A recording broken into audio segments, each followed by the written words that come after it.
Welcome back to the Sierra Mafia.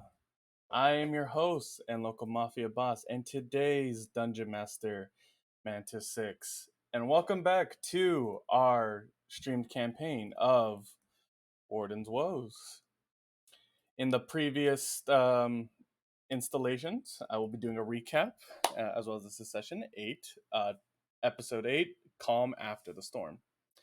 Our recap for our players tonight: we had our lovely group of misfits track their ways down into an underground mine where they had faced off an evil madman known as the Puppeteer, who had used the veins and nervous systems of their three compatriots, Lady Selene, Marquisius Braconius, Sam the dog, as meat shields.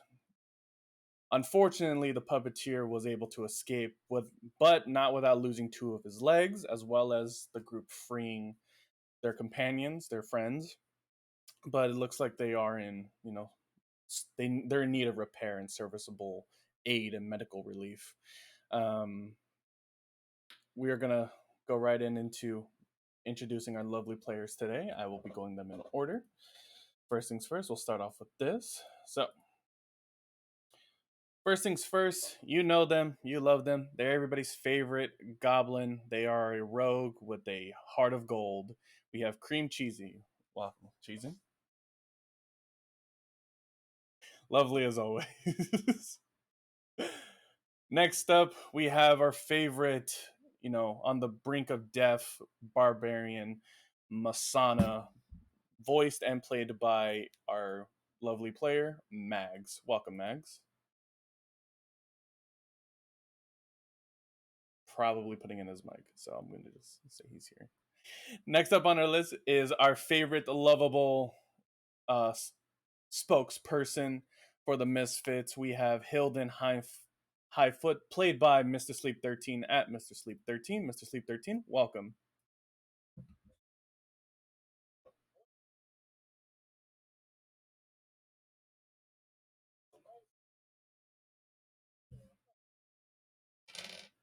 Oh, hey, Jessica. Sorry, this is my chat. Hey, Jessica, how you been? Thank you for the follow. Sorry, Sleep. It's just I got a new follower. Thank you. Welcome to the Sierra Mafia. Doing pretty good, Jessica. Doing pretty good. Next up on our list, we have our very shyful paladin individual, Win Woodham, played by our lovely player Nami Nachi. You can find her Twitch at Nami Nachi. I think it's under that, but let me go and introduce her. Welcome, Nami. Are you ready to play today?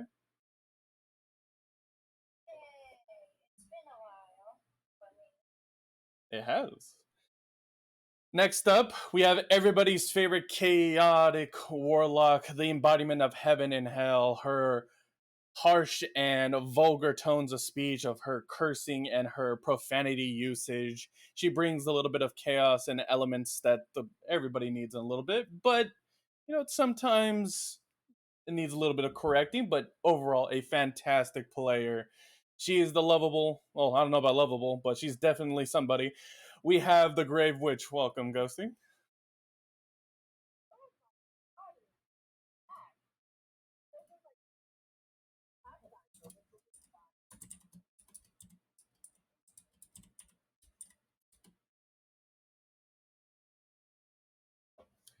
And Jessica, Evia said, yeah, I do. And then on Thursdays, I'm going to start doing more streams with the friends here. So, yeah, we'll get back to normal streaming. Finally, last but certainly not least, we have our newest player playing as the lovable hairfolk rabbit druid, known as. Hold on, real quick. I have their name here. Damn, I actually forgot the name. Did I forget it in my notes? Oh, I'm an idiot. Well, they'll remind me subsequently. So we have our little player Tanner playing as our druid. Druid, can you please re-say your name because I forgot it?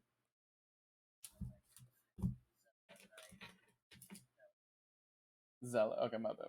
Zella. All right, my bad. I just kind of forget this time. Exactly. Hey, it's only day 2. Relax. Relax. Plus, there's like 7 of y'all yet.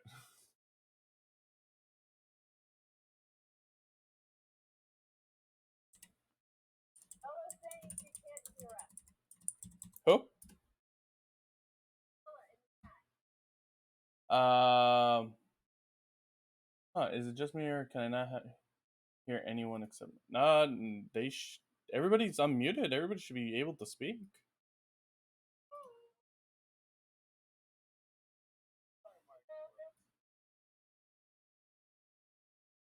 Yeah, I'm pretty sure everything's should be working.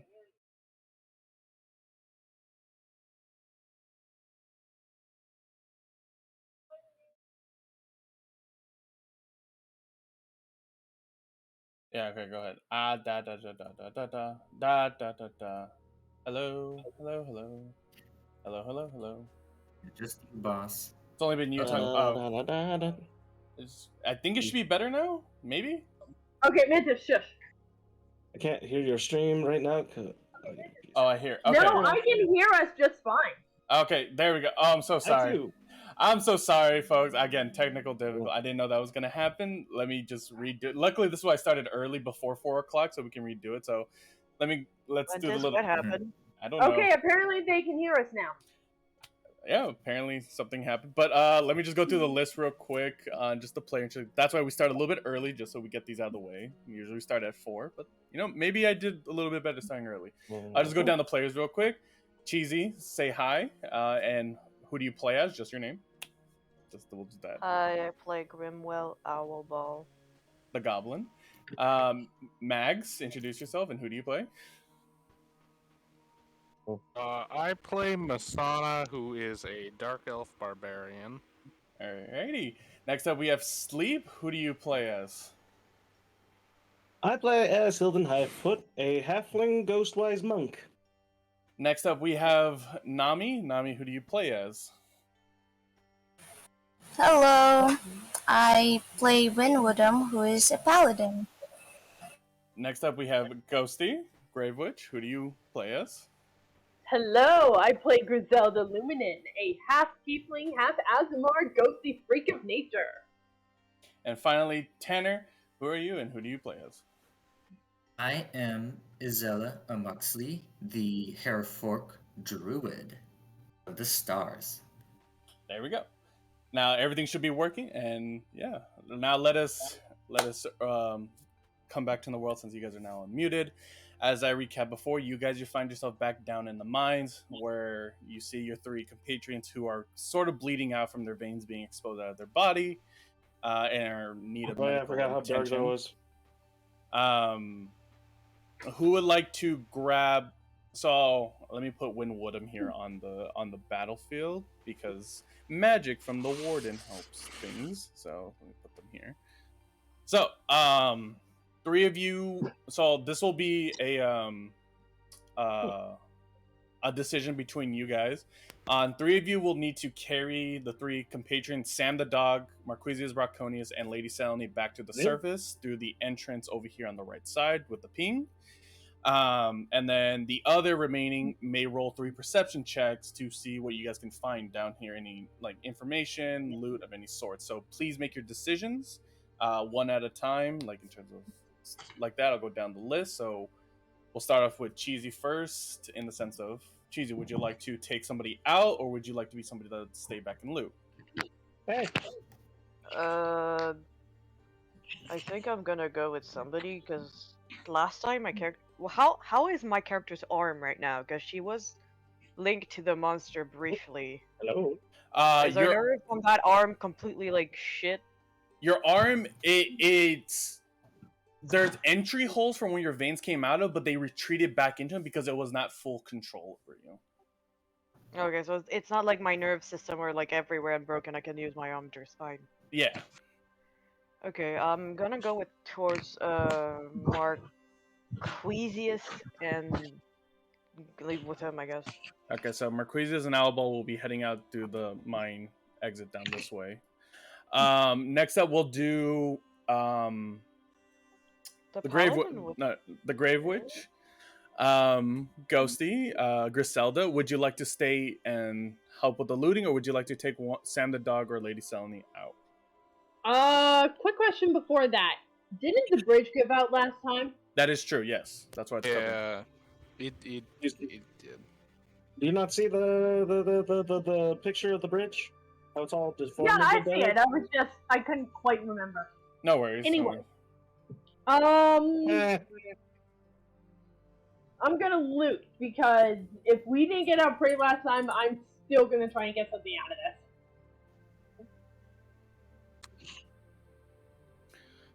Can you repeat that? Sorry, I was looking at chat. I apologize.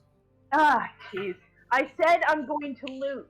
Even Alright. though we didn't get what we came here to get, I'm still gonna try and get something out of this, so it'll still worth it. No worries. Next up on the list, we're gonna have Hilden. Hilden, would you like to take Sam the dog or Lady Selnia, or would you like to stay in loot? am I strong enough to take both of them out? Make a strength check to see if you can.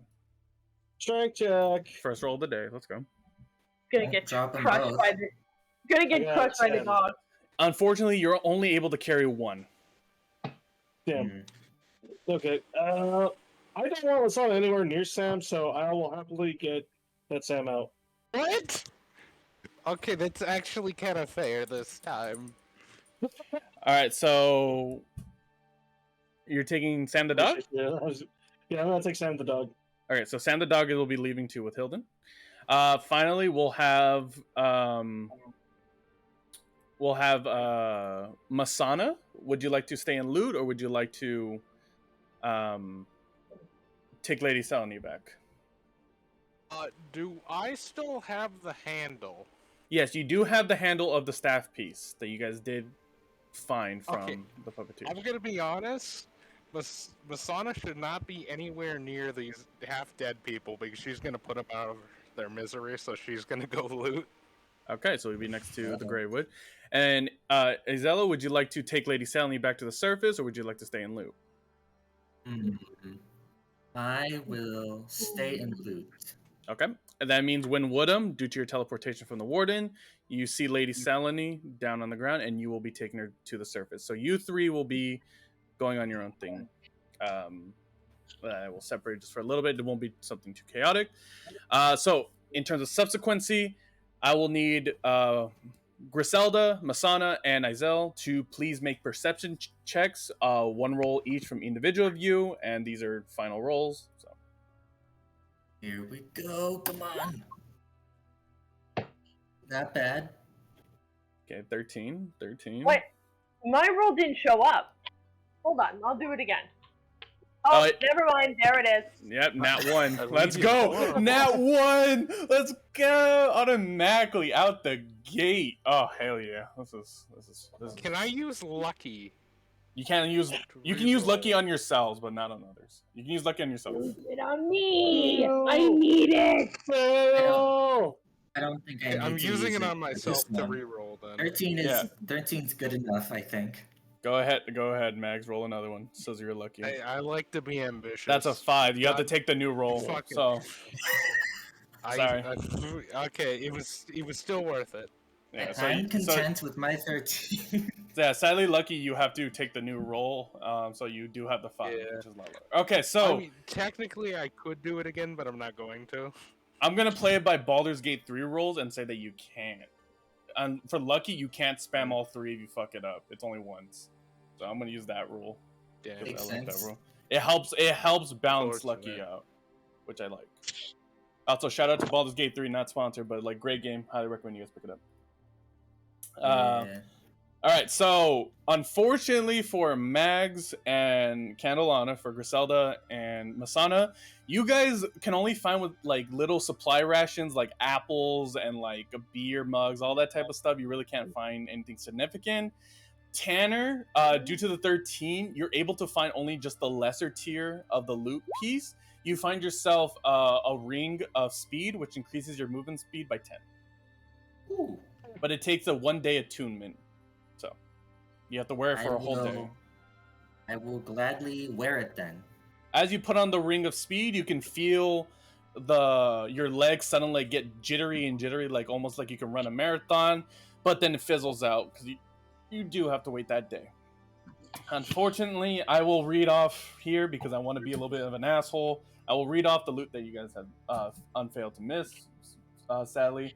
So Yay. if you would have got a perception Oh, of 15 or higher for the tier 2 loot, you would have found a wand of the war mage, a +1 wand.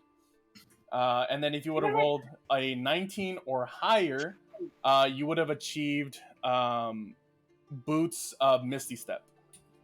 Yes, you would have achieved enlightenment, met God, and got a high five. Considering the rolls of last time, I'm happy with the Ring of Speed at this rate. All right, Misty Step kicks so ass, though. the other three of you will follow up the other three to the surface. So the surface you will go. I demand to go back.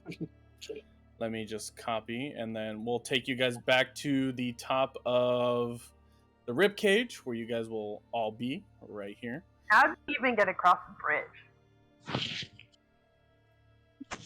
Don't you remember you're the one that like set it off to fall and collapse and shit? So, Kind of.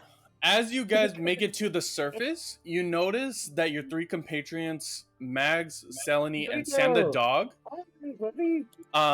they are all wearing necklaces of sorts that have like some sort of symbol. You can't identify it just yet, but as you bring them to the surface, their necklace starts to like beep rapidly, and suddenly portals happen underneath them with a voice you guys can all hear in your head of a very calm but also raspy kind of voice saying, you just hear Pixie Medical Service will take it from here, and they teleport through the portals. So these three individuals will be gone. How convenient. That's actually a really good service. Holy shit. But from that, I will bring you attention that you 6, yeah, it's 6 of you. I will be taking you guys north to the spine as a kind of like a recollection. And I'm going to place you guys on a very interesting little thing. And I've been looking forward to doing this, so I'm excited. So hold on. Okay, place you guys here. All right, so as you guys make it to the spine, now I can be very happy to show you guys. Now, if you head to the journal tab of your guys' menu, there I have created a new handout. There should be only one. It is called the spine map. You can click on it and enhance it. I have created the map of the spine for exploration. Whoa. Whoa. Cool. I Hey, have no idea how to. How do I? This is not what I expected. This is cool. So, these are new. You could draw? I did a little bit of work. That's why it took me all night. So, this is actually really good. This is really good. So from the bottom, that's where you guys are entering from. I will go down the list to explore. I will explain some of the map. So on the bottom left is the shop district where all the stores are pretty much. The left side is the Church of the Almighty. On the right side, first stop is the Owlball Manor, being the mansion that Owlball Cheesy bought from the previous sessions. The Giant Boot Inn is above it. Top of it is the Warehouse District. The top left is the Info District. At the very top is the toll booth to enter to the Cranium, the other district, the other like main district of the city of Foothold. And in the middle of it is the only dock that goes to the Manager's Tower through the Water of Acid. But yeah, this is the map of the spine. So I hope you guys are excited about this. It looks amazing. It's so good. It's so good. And I will go down the list, and you guys will be free to explore. This is, again, Calm After the Storm. This is where you guys have earned that, upkeep and stuff to just go explore. So I will go with Cheesy first. Cheesy, where would you like to go? The manor, my manor. Okay, so you'll go to Owlball Manor, so I will write that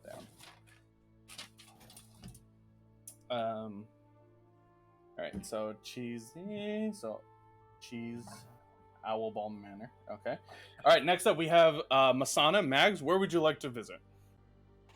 For now, could Masana just go to some secluded alley? She can go to a secluded alley. I will Okay, great.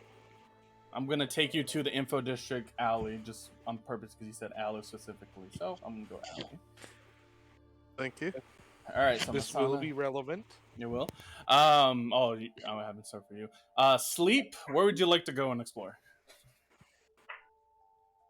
Let's see. Considering like I keep looking at my D&D page, we are all possibly horribly in pain, but You do know that the Church of Almighty does do complimentary healings. For a fee. Complimentary. Doesn't know the other part. We'll just leave that. I guess I'll head over to the church. Okay, so we have sleep at the church. I will say that the manager's tower is inaccessible because it's just a landmark to signify the manager's like upkeep around and hold of the land. Next up, we have Nami. Nami, where would you like to go and explore or visit? For now, my paladin would just take a stroll around, enjoy the scenery. Okay, would you like to go left or right for walking around in that scenery? I'll go with right. Right, okay. So you'll kind of go in the direction of Owl Ball. So I'll just kind of group you guys together. Okay, Ghosty, where would you like to go and explore? Haven't quite decided yet. Okay, if we go one place, would we possibly have the opportunity to go somewhere else later? Yes. I do have kind of a scene plan. Okay, then I am going to go to Outball Manor as well. Okay, so we have Ghosty going out. So 3 people kind of in the manor direction. And finally, Tanner, where would you like to go and explore? I do want to head to the shop, though I don't have much money. You could always pick up the odd job from shops. They'll be able to help you for like upkeep around their store. They'll usually pay you a little fee. Or get on your knees and beg. She wants to know why everyone's going to the manor, so she'll follow everyone else to the manor. All right, so 4 people are going to the manor. Okay, so first off, we're gonna start actually with Masana. Masana, since you chose the alleyway, and this is going to I'm going to show. It's just going to be Masana only, so I apologize. We just got through a boss battle. So, we haven't had the chance for a long rest, and your first instinct is go down a dark, creepy alley. well, technically, you guys kind of get the long rest when you leveled up to level 4. Technically. Oh, okay, Wait, great. really? Yeah. Oh, Kind of. let me Wait, fix my really? shit real quick. Because I didn't realize that. Real quick, we're gonna go to Masana. So I'm gonna transport you guys here so you guys can view. Masana, you find yourself in an alleyway. Let me just turn the music down. This is spooky. All right, so Masana is here. All right, so Masana, as you walk down this alleyway in the info district, not abiding any of the surroundings when you came into the district, you find yourself in this alley that seems to be devoid of light and almost on like another plane of existence. You can see like little speckles of white light, almost like shooting stars in the distance, right? In your head, you hear a very like low but like raspy voice of just like, "Come here, child." And at the far end, you see a figure hooded over in clothing with a simple orb of bright light in the middle.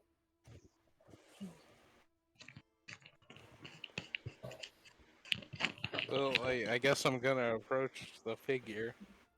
So as you approach the figure, you get closer and closer to it. You realize that the hooded figure is a Kenku, of all things. And as you approach the Kenku, you start realizing this Kenku isn't speaking any known language. It's just squawking. You just hear like, squawk, squawk, squawk, squawk, squawk, squawk. But in your mind, make an Arcana check for me, please. Shit. Hold on. Shit. Nothing suspicious here. What are you talking about? I'm trying to figure out how to stop doing the map thing. Just click out of it. There should be a What do you mean little that? X kick you can hit. Yeah. I'm coming for the agony! So with a 16. you pass, and with Arcana, you hear in your voice saying, "Do not worry, my child. I assume you cannot understand my squawks, but I am Yadagasaru, and I am here to tell you your future." And now this is the next thing I get to show you guys. So if you want to look in your journal tab again, and this is something I can do now, I can show you guys 2 players. I can share with you guys portraits of people. Woo! That's sick! And now you guys can see in full view of Yadagasu. This is who you see, Masana. A Kenku man in a hood with a very low light illuminating him, and just sitting with his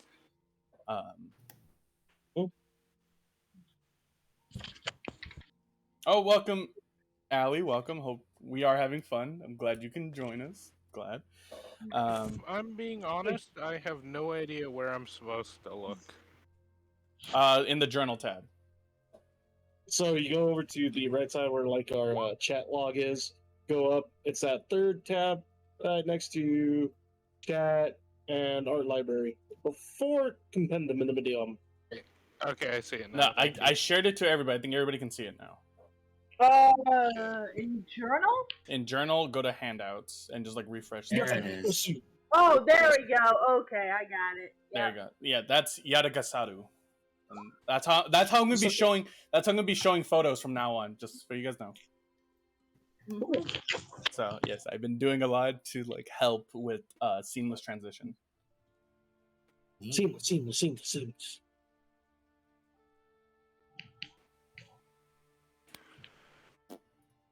get rid of that. Okay. All right. So as you approach Yadagasaru and he tells you to not fear, he simply tells you, "I require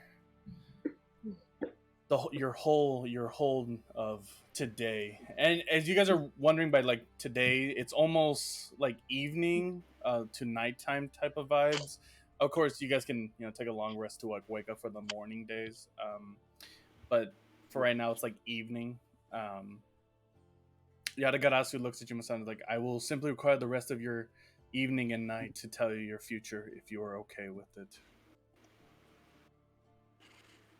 At no cost." Very well, but I don't understand why you would do that, but very well. Just give me one moment to do something. Yadagasada looks at you and says, "Very well. Whenever you're ready, just simply place your hands on top of my table. We shall begin." Okay. I would like to summon Lilith. Okay, so you summon Lilith. You say soul, and Lilith comes and is like, "You called?" I have this piece of a staff. It supposedly lets the user control the material plane or something when fully assembled. I have no need for it, and I don't exactly trust the person who gifted it. Well, we were supposed to gift it to you, so you take it. Lilith looks at you and says, "Unfortunately, my power is not strong enough to handle the staff. I have heard of it, but due to it having influence from your other compatriots, I cannot fully grasp it due to it already having an external force attached. So only you and your compatriots can hold it for now until your compatriots get rid of the lock of your other unseen force." Very well, and I would like to ask about that helmet again. Ah, the helmet. All right, very well. I shall reveal it to you. And she pulls out the helmet, and it looks a little bit different now, due after her with some like tinkering and stuff. It looks like it's made out of like raven feathers, and it's a lot like slender. Would you like to take it from her, or do you let her keep it? I would like to take it. So you take the helmet, The helmet will provide no armor class beneficially, as most helmets do not. But this is a helmet of psychic probing. So what this does is, as a bonus action, you can activate twice per long rest. You can activate the helmet and do 1d8 automatically, 1d8 of damage to an enemy and prevent them from using reactions until your next turn. Nice. Ah, that's pretty Neat. good. That's pretty good. We finally know. So congratulations. Yay! For telling her what it does. Do you continue with Yadagasaru? Yeah. Okay.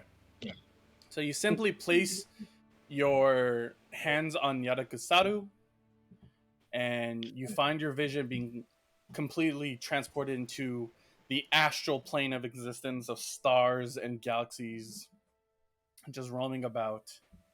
And from that, we're going to cut away, and I will, since that is like secret lore stuff that don't want to be revealed to the players, I will text you it later. Oh. But that will be the rest of your day until All right. everybody else wakes up. Okay? I can live with that. Alrighty. Alright, so we travel back to the spine, and we are going to Owlball Manor, correct? Mm-hmm. Okay. Right here, guys. All right, so Owlball Manor. Sleep, you're still going to the Church of Almighty, so you're going to the left. I'll go back to you on Yes. that. So for you Boys.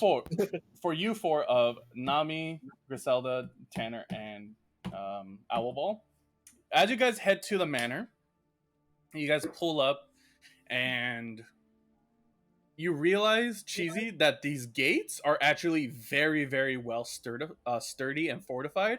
They're complete iron gates, and as you approach, something in your head like clicks, almost just like a dog with an automatic like doggy door. You know how like the light bleeps up when it's close by, right? The same thing happens to this gate with your head. Is like it notices you're coming, and the gates kind of like start swinging open. She's his BRB, by the way. I don't know if they're back. Okay. So she's not. Okay. Okay, they're back. Okay. Did you hear everything, Cheesy, or do you need me to repeat it? Iron gates, certified, click in my brain, door it open. Yeah. Okay. So the gate opens onto the property of Owlball Manor, and you see the mansion. And surprisingly, from the outside, with you guys' passive perception, you can see it's actually pretty nice looking. You know, there's like columns of like refined stone. Some of the walls seem to be made out of marble of sorts. The roof is made out of a nice like gray like slate slab. It's really pretty and nice, surprisingly, for how cheap you got it. Yeah, you guys are on the front lawn of Owlball Manor currently. Okay. You four are in conversation, so go ahead. This is your little free time. Huh. I was expecting worse, to be honest. This isn't going to be like those manors we passed before, are they? I'm half expecting a trick.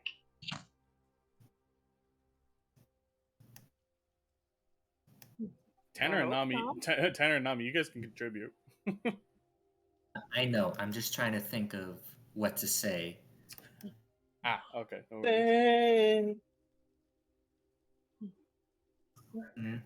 I think she'll just. May I ask, who is the owner of this manor within the group? That would maybe. I don't think we've introduced ourselves yet. Indeed, we have not. Technically, I did with a sword. And I still do not hold that grudge against you, even though most reasonable people would. Sound like you do. I try to hold back. A rarity within this group.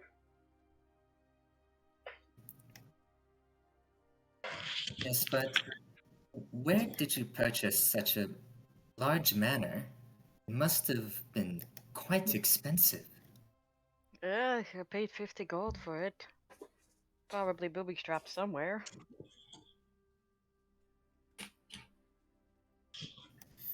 50 gold for. She just kind of motions towards the manor. For this? Yeah. Personally, I think it sounds like we got scammed. I half expect a giant axe or a ring of fire to appear as soon as we go in the front door. I was expecting to have holes in the walls. Well, maybe it's on the inside. Should we have a look? May as well. Might as well see what you paid for. I certainly do hope there's. Oh, go ahead. Oh, you could go ahead. Oh, all right, fine. She'll just mention that she hopes it's not haunted. Is there anything that Nami is thinking of? Anything? Is Woodham thinking of anything? He's just thinking, "Whoa, what a big place," in his head, but doesn't say anything. No worries. So, as you guys approach the front doors of Owlwall Manor, Cheesy, again with your head, the front doors open, but magically within your hand, a key comes out, and it has a little letter attached to it that says, "Touch this key above the heads of people you trust. For those who have the key can open your gates and your doors." So this is like a house key pretty much that you can share. It's up to you who you want to share this with, so you're free to do so. I will leave it up to you. Can I turn it on and off at will, or? Yes, you can take away people's house keys. Alright. I think for now they can all go in. It's fine. Okay, so everybody receives a mental key, and they're all able to enter the manor. As you enter Owlball Manor, let me roll a d20. Uh-oh. Okay, so we have a 9. So with a 9 on my roll, so the manor is sort of trash in the sense that there was vacants. You can see like leftover like wrappers or like rafts of wood, maybe some garbage pile. Unfortunately, you do see like somebody's like refuse bucket in the corner. But overall, it's not completely damaged. It's just that there was probably some people living in here, but when you bought the mansion, it magically evicted them out. So. Huh. Oh, lovely. This is much more what I was expecting.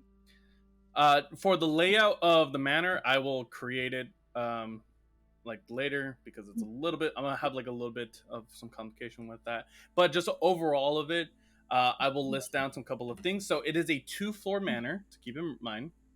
The second floor is filled with bedrooms. There's a total of 10 bedrooms on the second floor. And on the first floor, there's a dining room. You can write this down if you want. I'm writing it down too. There's a dining room / kitchen.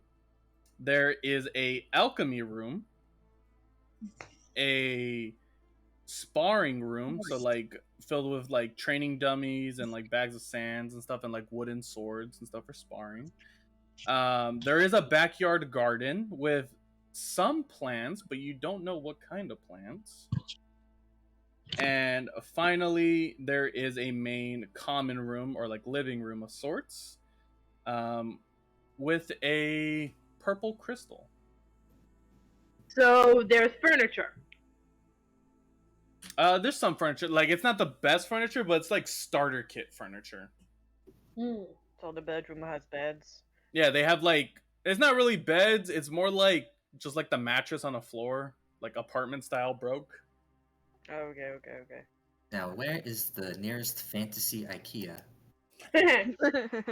Eliminated luxury. Probably in the shopping district. I imagine you can buy furniture in the same shop where, Cheesy bought the mansion. One bonus though that you do notice is that the manor has 2 bathrooms for guests in your head, but for you, Cheesy, you have access to the master bedroom and bathroom, which means you never have to pay for grooming. Wait, what? pay for grooming? Or like you know how you guys went to the bathhouse to clean up? Like you no longer have to pay to get Oh, clean. okay. Ooh. That's what that means. Relax. I see. But yeah, that is the Owl Ball Manor. I'll start with Cheesy. Where would you like to explore first, Cheesy, of your manor? Um, I guess the alchemy lab. You'll check the alchemy lab. Okay. Ghosty, where would you like to walk around in Ghosty's manor, or in Owl Ball's manor? Yeah, My I bad. wish. My bad. I'm also curious about this alchemy section. Okay, so there'll be two for the alchemy. Woodham, where of Owl Ball's manor would you like to explore? What were the rooms again? The second floor is just nothing but bedrooms. On the first floor, there's a dining room and kitchen, an alchemy lab, which Cheesy and Ghost are going to, a sparring room, which is filled with like armory and like training dummies and such, a backyard garden, and then a common room with a purple crystal. I'll check the sparring room. Okay. Woodham is in the sparring room. All right. And Tanner. Isella. Ooh. I'm gonna check out the plants. The plants in the garden. Okay. So, Isella. All right. Where I'll cut you guys right now. We're gonna shoot to the Church of the Almighty for sleep. It's your turn, and Lovely. I will point you here, sleep. As you, Ooh, map. yep, you got a map. Wow. You got a pretty. you got a Very map. pretty. You got a map all to yourself, sleep. Love it.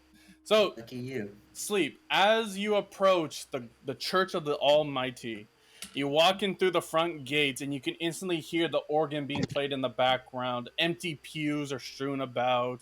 You can see the holy water fountain in the middle, and at the far end of the church, you can see if a human man, sort of tannish, and he's just sitting there like searching through what looks like some sort of tome. He's just like, you can hear like humming and stuff like that. Interesting. Okay. So I'm definitely, yes, I am looking around, and I approached the man. Okay, The so tan man. So you approach through the middle, walking through the pews. You feel like eyes are watching you, actually. But as you approach, the man looks up and goes. He just looks up at you and goes, "Hello, my child. Welcome to the Church of the Almighty. I am Father Damien at your service." And then now I will I will show you guys. I have shared the picture of Father Damien. You guys can see. Cool. Neat. Some guy. This is Father I like Damien. his shoes. They're very curly shoes. Indeed. I like his shoes. So as you approach Father Damien, he looks at you and says, "Are you here to learn about the?"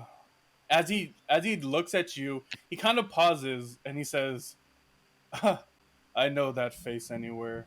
You're in exile, aren't you?" Gosh, how are you able to tell? Well, I can see it on all the faces of religious folk of if they're committed to their practice or if they've been exiled or ashamed of it. And you have the face of an exile. Are you okay, my child? Frankly, mister, not so much. He steps down to be on the same equal footing as you, so you guys can look eye to eye. He has a very calm face, even though he looks like a fairly like mature older man. And he's like, "Well, please enlighten me. What ails you in your soul, my child?" Well, you see, Father, this is not a sect I follow. You see, I grew up with learning the teachings of Helmet. Very, Someone very, that told me, very potent man. Yes, continue. teachings teach to be righteous. Seek out about help others. There's do what's right. I find myself drawn to the church because I don't know where to turn. Once I'm confused and need guidance. He So look many things are running through my mind right now. I just don't know who to turn to. he looks at you with a soft smile. He reaches into his pocket before he says another thing. He says, "Before I continue, would you like a piece of candy?" And he passes you like some taffy. Fuck yeah. I will. Oh Oh, what? no. Don't do it. No. So, would you like to eat the taffy? Damn it. Okay, so are you eating the taffy, sir? I'll Eat take the that sleep, you're taffy. gonna go So, sleep. so you eat the taffy. You gain 1 temporary hit points, and you feel good about yourself. Yeah, fuck you guys. Um, Yeah, I better fix that real quick. so he looks at you and says, "Overall, if you can describe it in one sentence, what do you feel? What do you feel currently? Just in one sentence, simple words. What do you feel?" What do I feel in one sentence?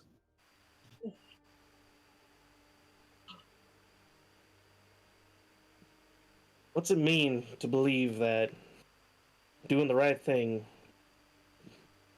could lead to a dark place? He looks at you and says, "Well, to be honest with you, my child, the good and the revered are not always rewarded. I've I've read in an old in an old book that told me that said if you stand in the graveyard of 1,000 soldiers that fought for their land and for their beliefs, and if you ask them that if being merciful and playing good worked, their their silence and their hollowness would be your answer."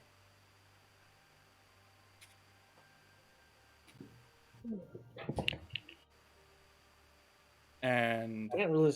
oh, Oh, go ahead. what? Go ahead. No, you go ahead. Go ahead. No, okay. Well, can't really say I know what that means. Standing a bunch of soldiers, knowing what's true and what's not. That would just be moral standing. Who's to say what they did was right? Who's to say what they did was wrong? And that's where it comes to an individual's self. It You have to determine where your heart lies, and you have to believe in your own conviction as an individual of, do you believe what you are doing is correct and the betterment for humanity or for people you trust? And that is the most important thing that you will struggle with unless you can identify where you lie, where your loyalties lie, where your ideology lies. And he looks at the mural in the back and he says, like, take this church for an instance. This is the church of the almighty Pelor. Pelor is just a symbol, an eight starred figure that is the embodiment of good and blessings upon the land. But not everybody sees that is correct. Other people believe that Tyr, the god of good and war, is, a better substitute, or maybe even a show, the above, the one with no body or form, that is just a thought in people's head, is what is supposed to be good in people's hearts and minds. But we all argue, we all struggle with that, of what is truly right and what is truly wrong.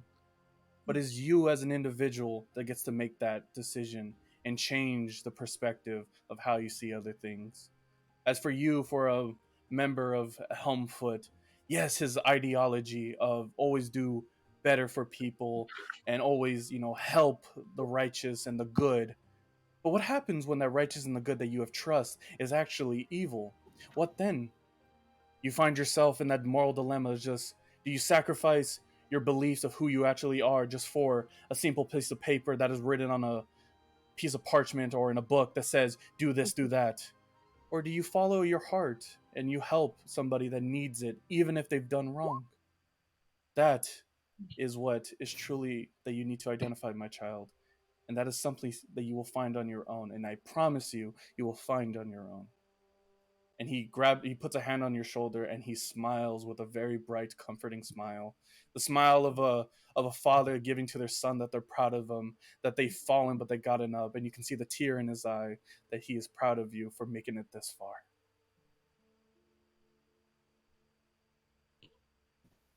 Thank you, Father. I have so much to think about.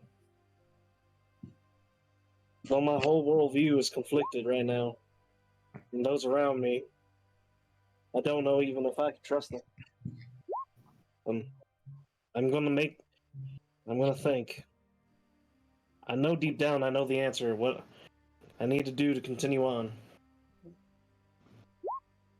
But for right now, just thank you for lending an ear. I appreciate you so much. He hands you like a handful of 10 taffies. He's like, here, share amongst your friends and your compatriots to bring a smile to them. And just know that the Church of the Almighty welcomes you, my child. And he like bids you like adieu.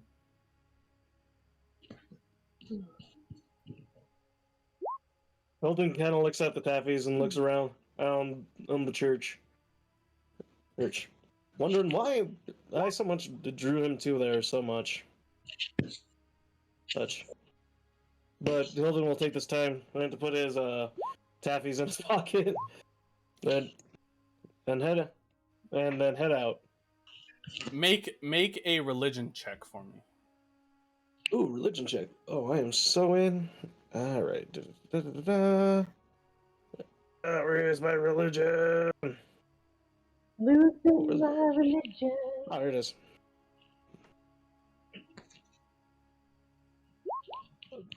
Ooh, 17. So with a 17 in religion, you feel a comforting like embrace on your shoulders. Like it's very warm. Your shoulders feel warm. And in your head you just hear a simple voice of you will succeed. And with that, you have gained inspiration. Let's go. As you walk out of the church, make a perception check for me. Oh, perception shit. Okay. That's a straight D20, right? Perception is plus your wisdom as well. You should be rolling on your D20. It's on. So 14. So with a 14, as you walk by, you notice that somebody's like going through like files and stuff, searching through filing cabinets, and they're working at a table. On a table in the middle, you can see what looks like debts and sorts, and you at the top of the debt, you can see Masana's bill, and it's like it says like 100 gold.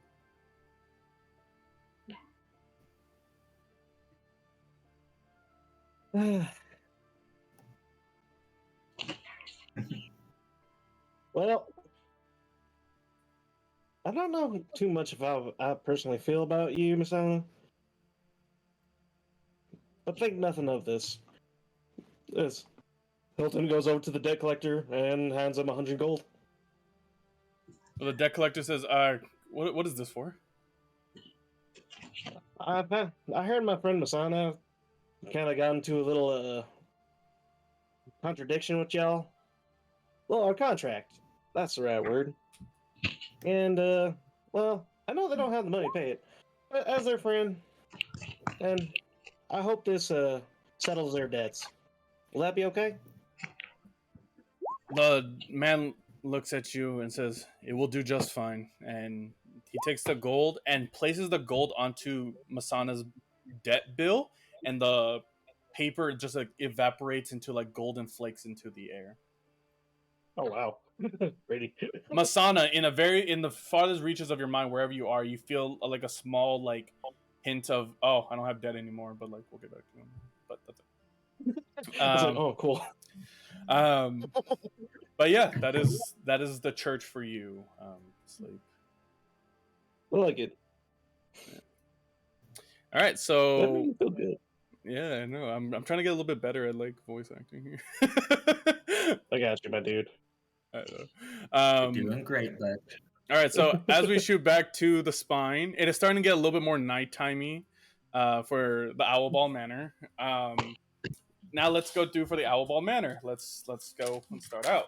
So first things first, we're gonna start with Cheesy and Griselda. As you guys approach the alchemy lab, you find it strewn in disrepair and as well as just like a bunch of ingredients just strewn about, but the alchemy table is somehow still in operation. It's a very smallish room with purple walls and you know those like lights that like Gen Z kids get that you can change from like a remote pretty much? Those are the kind of lights you got pretty much. Oh, And yeah, that's the room. So I will give you guys free to interact with one another. Not much of a setup, though I'm not sure what I expected, considering it seems like the past inhabitants of this manor were basically squatting. So, as a warlock, this whole alchemic setup makes me very sad. You do alchemy? Not personally, though I know others of my kind do. I have been curious about it, though it's not like this is giving me much hope. Though, perhaps I could finish it myself, turn it into my own little workshop, since I imagined rogues don't have much use of such rooms. Oh, I guess you could do that. Sure, you could turn it to a small workshop if you like. Very much appreciated. Now, considering we got interrupted before, I am rather curious. You didn't answer my question before about what you want when all this is ended. Oh, uh, I, I'm not really good at this conversation thing. I try. I get fearful when it's stuff like that. Um, I was planning maybe once we get out of town to turn into maybe some low income housing and let some people live in it and do some passive income a little bit. Maybe turn it into a self-efficient building so we can have resources whenever. Destroy You the wish, economy at some point. hmm, you wish to become a landlord. How's the less opportunistic in this home? And hope it won't end up worse than it is now. Well, it needs work, but to be honest, I was expecting much worse, so I'll take what I have. Never owned anything in my life, so this is pretty much great, really. Hmm, interesting. Look, I don't hate you. You get on my nerves sometimes, yes, but I don't hate you. You have a loud mouth. I can respect that. I tend to hide in the shadows more. Hmm. That wasn't exactly what I was getting at, but I appreciate the sentiment nonetheless. I'm The trying. truth is, I'm curious by creatures who have an ambition. Since I have, well, I do have one, but, well, it's not exactly a common ambition. I'm very interested by creatures who know what they want.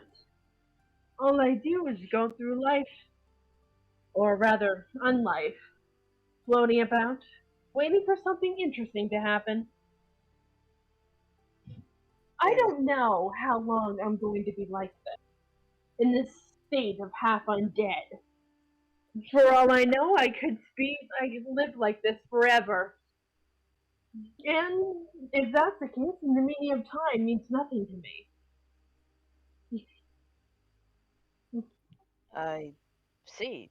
So essentially, you're not sure of what you want right now. Is that what I'm getting?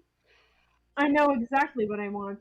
The problem is, I'm not exactly sure how to go about it. Especially now with this deal that we've all been trapped in. But I can see now that trying to bullhead my way out of this situation is not going to work. So I'll have to take a different approach. That would be Smart. yeah, smart. Just a That would be smart. Very smart. It's not like we can find those pieces any faster. We'll need all the alliance and all the people we can trust, hoping they won't backstab us, unfortunately. My point exactly. You see, I was thinking about it on the way back. Whenever I see myself in these kind of situations, I always envision myself as um, shit, what's the word?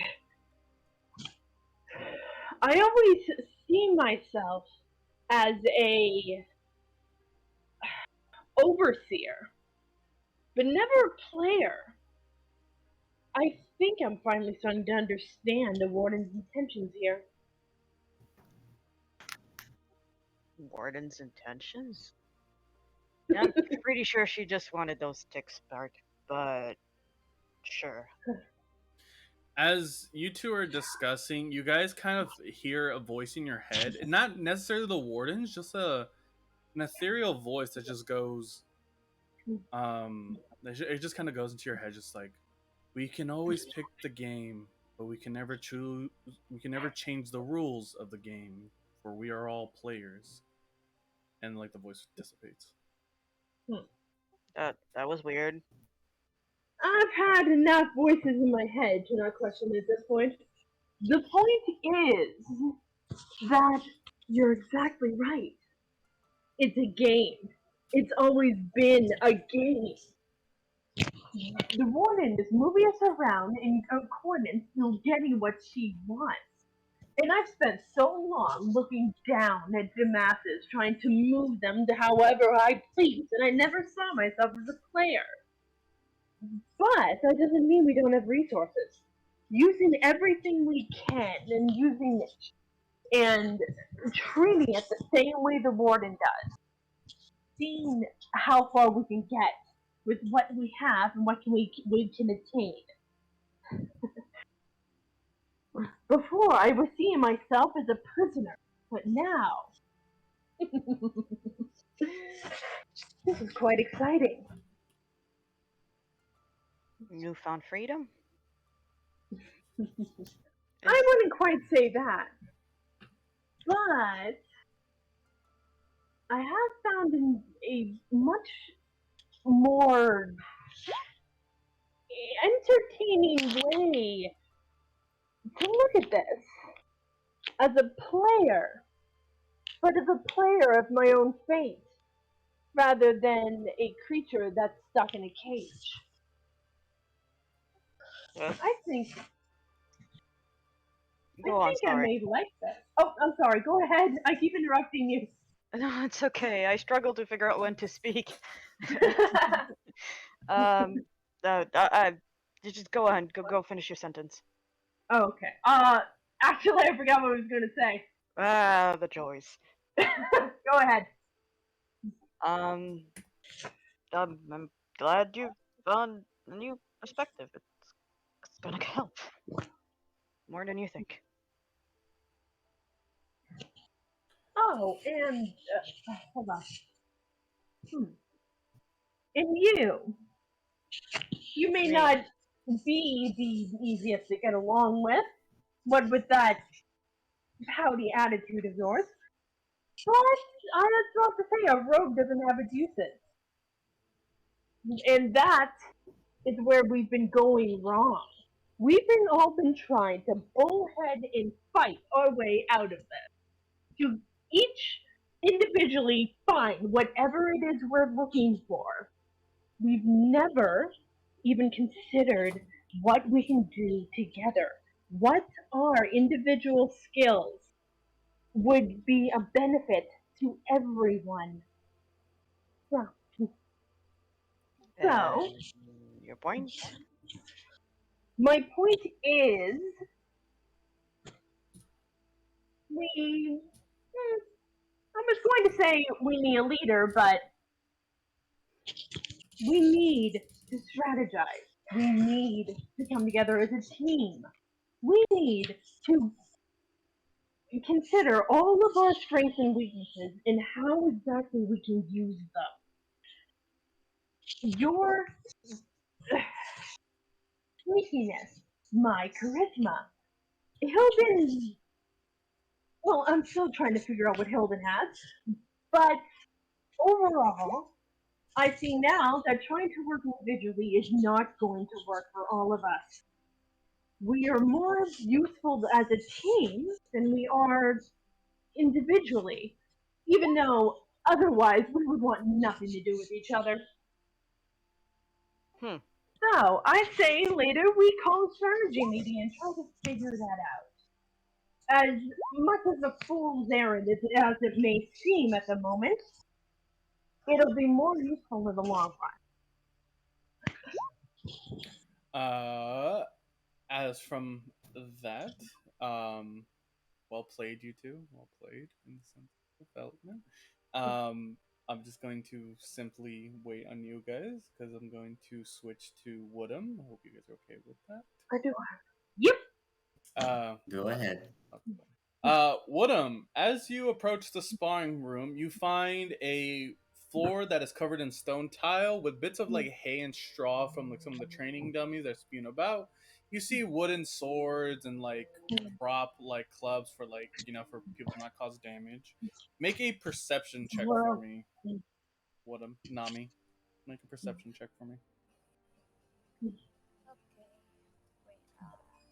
Wait. How do I do that? Wait. Roll. Roll 20. okay. Go ahead. Slash R Oh one d no, I 20 forgot them. slash R. 1d20 plus your perception. Your what's your wisdom again? Do you know? Wait. Let me check. Oh wait, I have it. Oh no. I have it here. Don't worry. Your wisdom is a -1. Okay, so that's gonna be a 17. Don't worry. Oh. So what they 17 underneath some broken straw dummies and other rubble, you do find a ornate greatsword. Greatsword's a two-handed. Um, and it's almost in impeccable condition. It has a platinum handle of all things, and the blade itself is made out of silver instead of steel. I go and pick it up. As you go to pick it up, you can feel it like vibrate, but then rest as you kind of gain control of the blade. Since paladins are proficient in great swords, you have no problem picking this up. Well, this is pretty neat. Is there like a test dummy here? 'Cause There is a if bunch there of is, tests. I'll just. Yeah, Oh, sweet. there's a bunch of And tests. I look at the test dummy, glancing at it, Mm. and then I just go haywire. Okay, No so one's make watching anyway. make an attack roll. So it's gonna be 1d20 plus. It's gonna be 1d20 plus 4.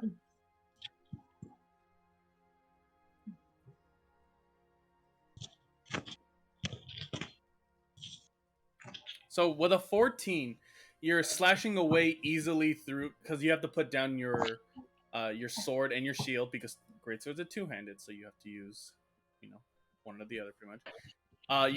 you put them on your back and you use the greatsword and you start cutting and slicing at one of these like dummies. You're like flowing through with ease and stuff like that.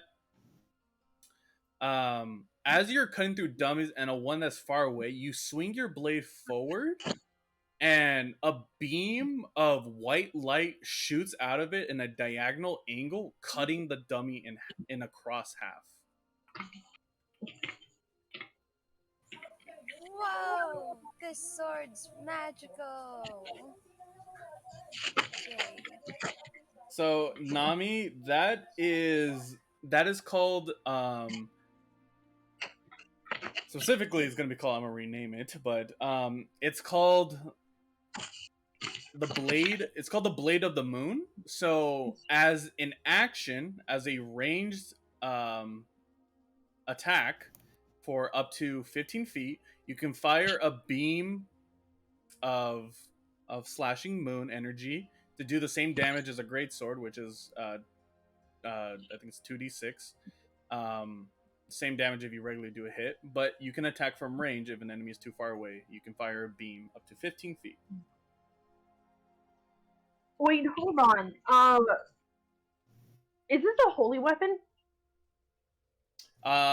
Make it. Well, you wouldn't know, but Nami, make a religion check for me. Okay. So that's gonna be religion.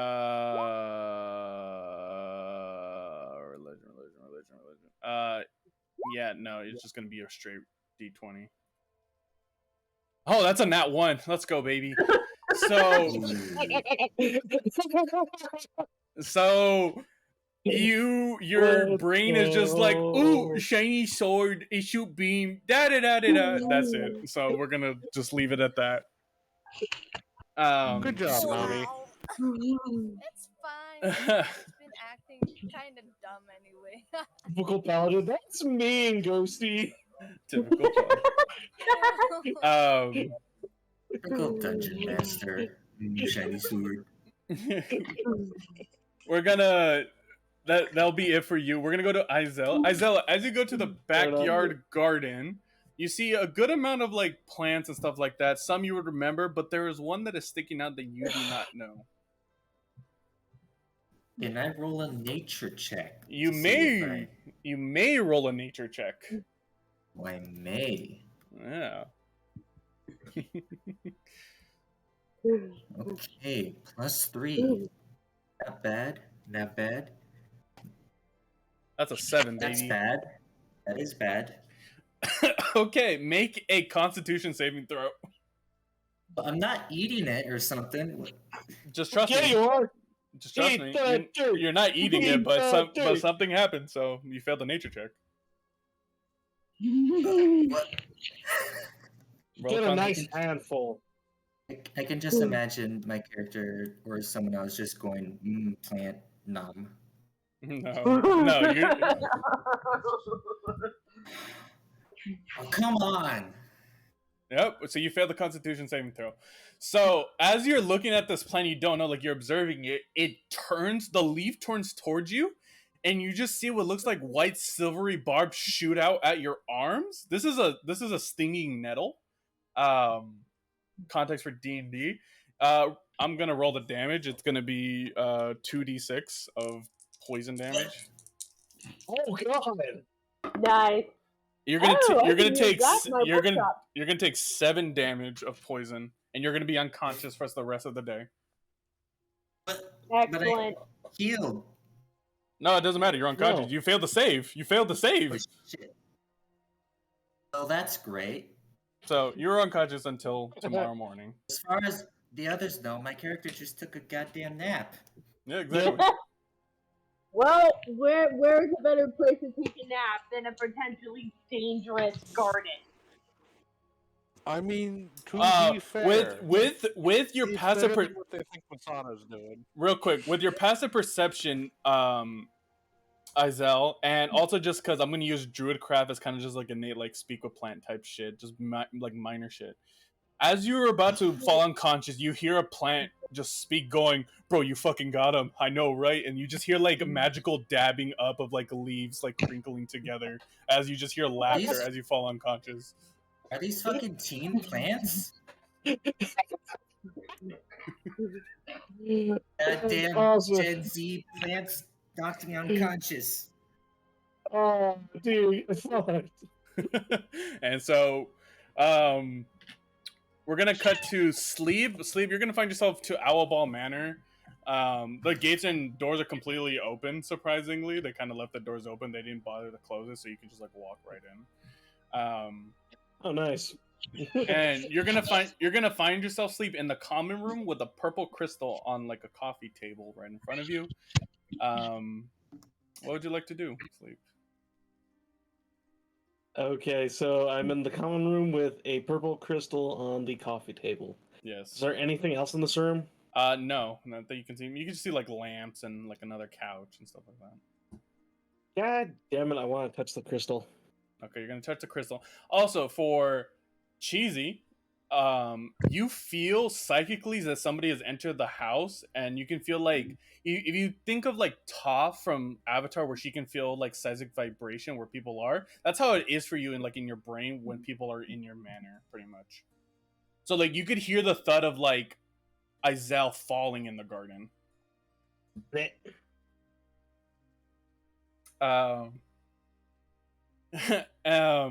And same thing for Ghosty. You kind of hear like footsteps in here on the first floor. You hear like footsteps, but Sleep, for touching the purple crystal, please make a wisdom saving throw for me.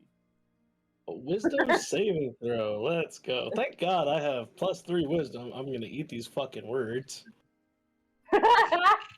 Well, at least Alon's your way. I mean, as you guys been noticing, you guys been rolling pretty terribly. At 12. I rolled 12. Yeah. So with the 12, you are able to pass just barely. But as you touch the crystal, you almost feel like your arm is about to come off, but then like you hold it a little closer and like it stops. As you hold this crystal, you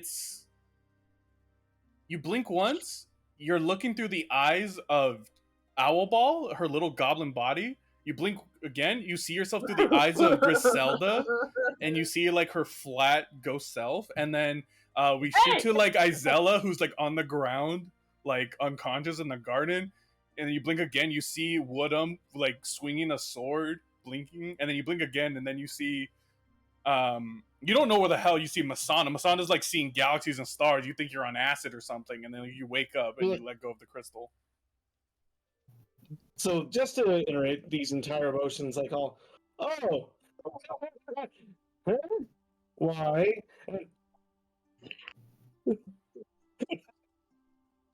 That's awesome. I'm gonna keep this crystal. Okay, that is a crystal of scrying eyes.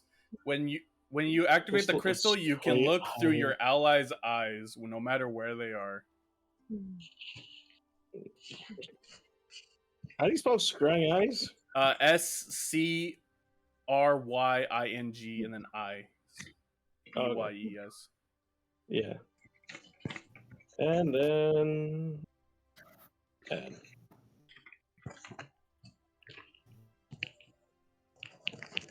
All right. But due to the overall like pressure of doing this, you find yourself unconscious on the couch. What? And now we'll shoot to Ghosty and Cheesy, and then we'll finally wrap it up with Masana until the next day. So Cheesy and Ghosty, what are you guys doing?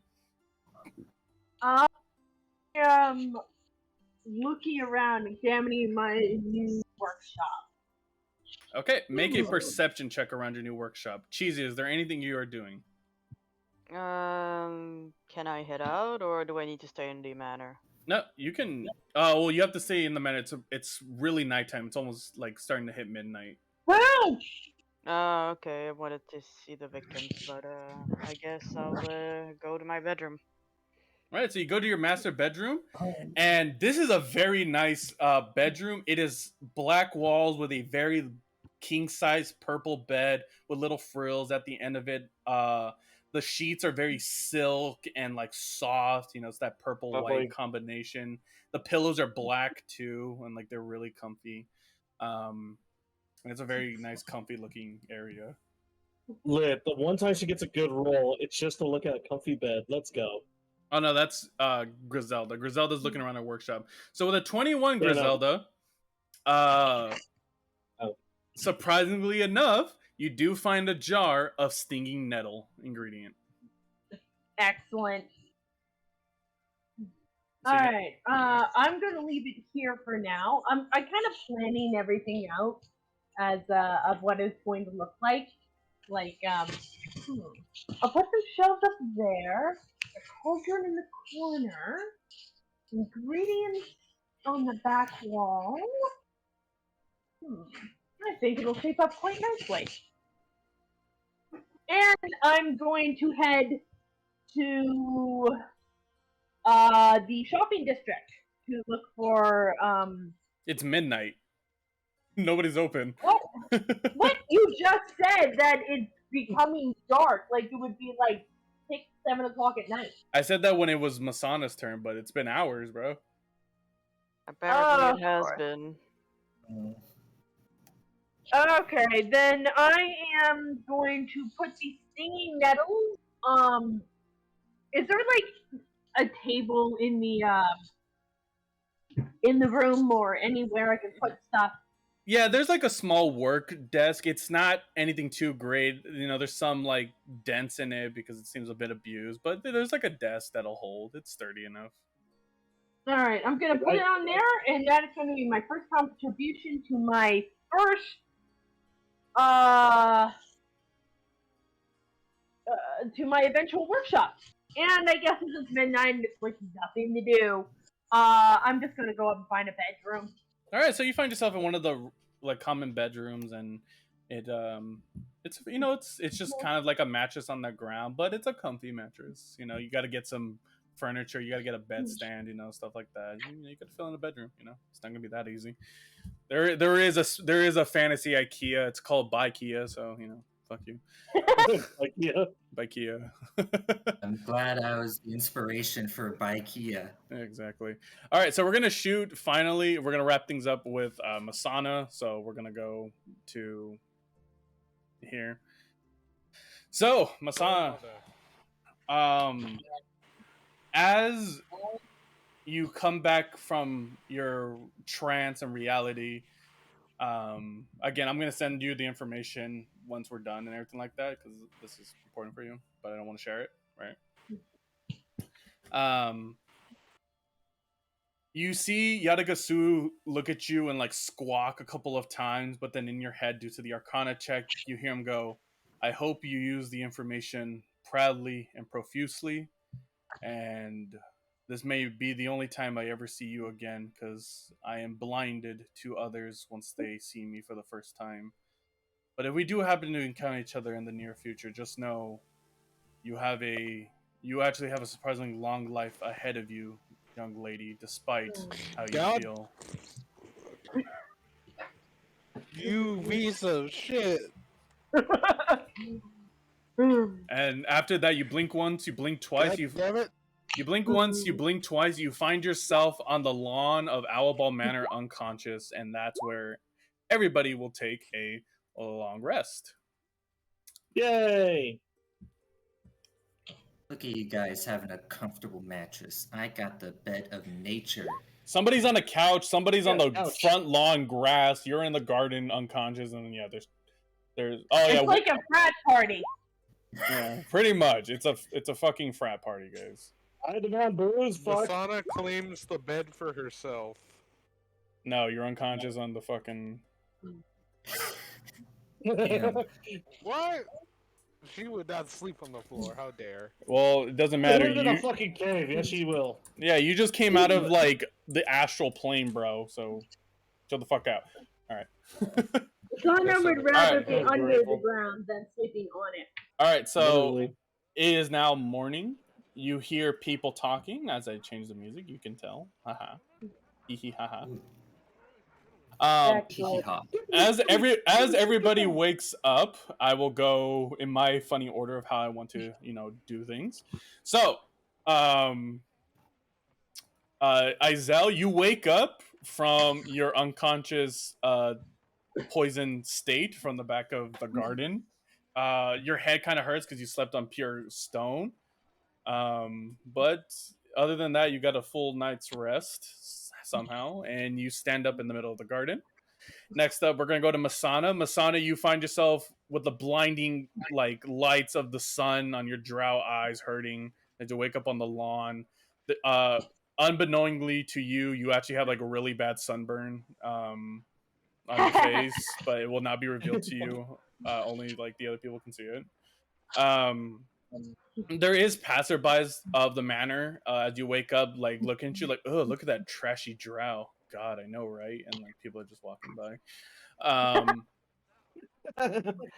Uh, Woodham, you wake up from your frenzied state of just being happily swinging your blade in the sparring room. You find yourself awoken up on a bed of just like straw, pretty much from all the destroyed sparring dummies, and you wake up, rested. Hilden, you wake up from the couch with just a line of drool that just embedded into the couch. You just see like that imprint of lead on the couch. Ew. I'm sorry. I'm sorry. Ghosty, you wake up from your mattress, like your back hurts a little bit, but you're just like, it could be better, but you got a long night's rest. And then Cheesy, let me clear my voice. You wake up in the most magnificent, beautiful room that you have ever designed. You stretch your arms out lengthily. You're just like, ah! You see birds just like chirping and like welcome you awake and stuff like that. Hold on, you down there. No. No, you gotta let me describe this. No, there's no bird chirping. No, just let it take a bath and. Nope. Birds are chirping, flowers are blooming. On days like these, players like you should be burning in hell. La la la la la la la la la la. Character isn't Snow White, damn it. But you wake up fully rested. Fight stands, I'm leaving. Oh, you will. I'm joking. I don't know. Maybe I don't know. But due to you resting on your master bedroom and being complete comfort, you have advantage on all Constitution saving throws for today.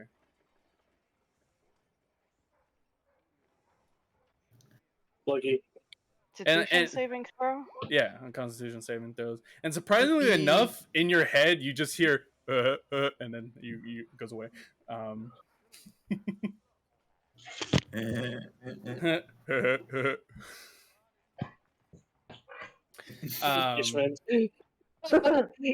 Let's go, Nutty.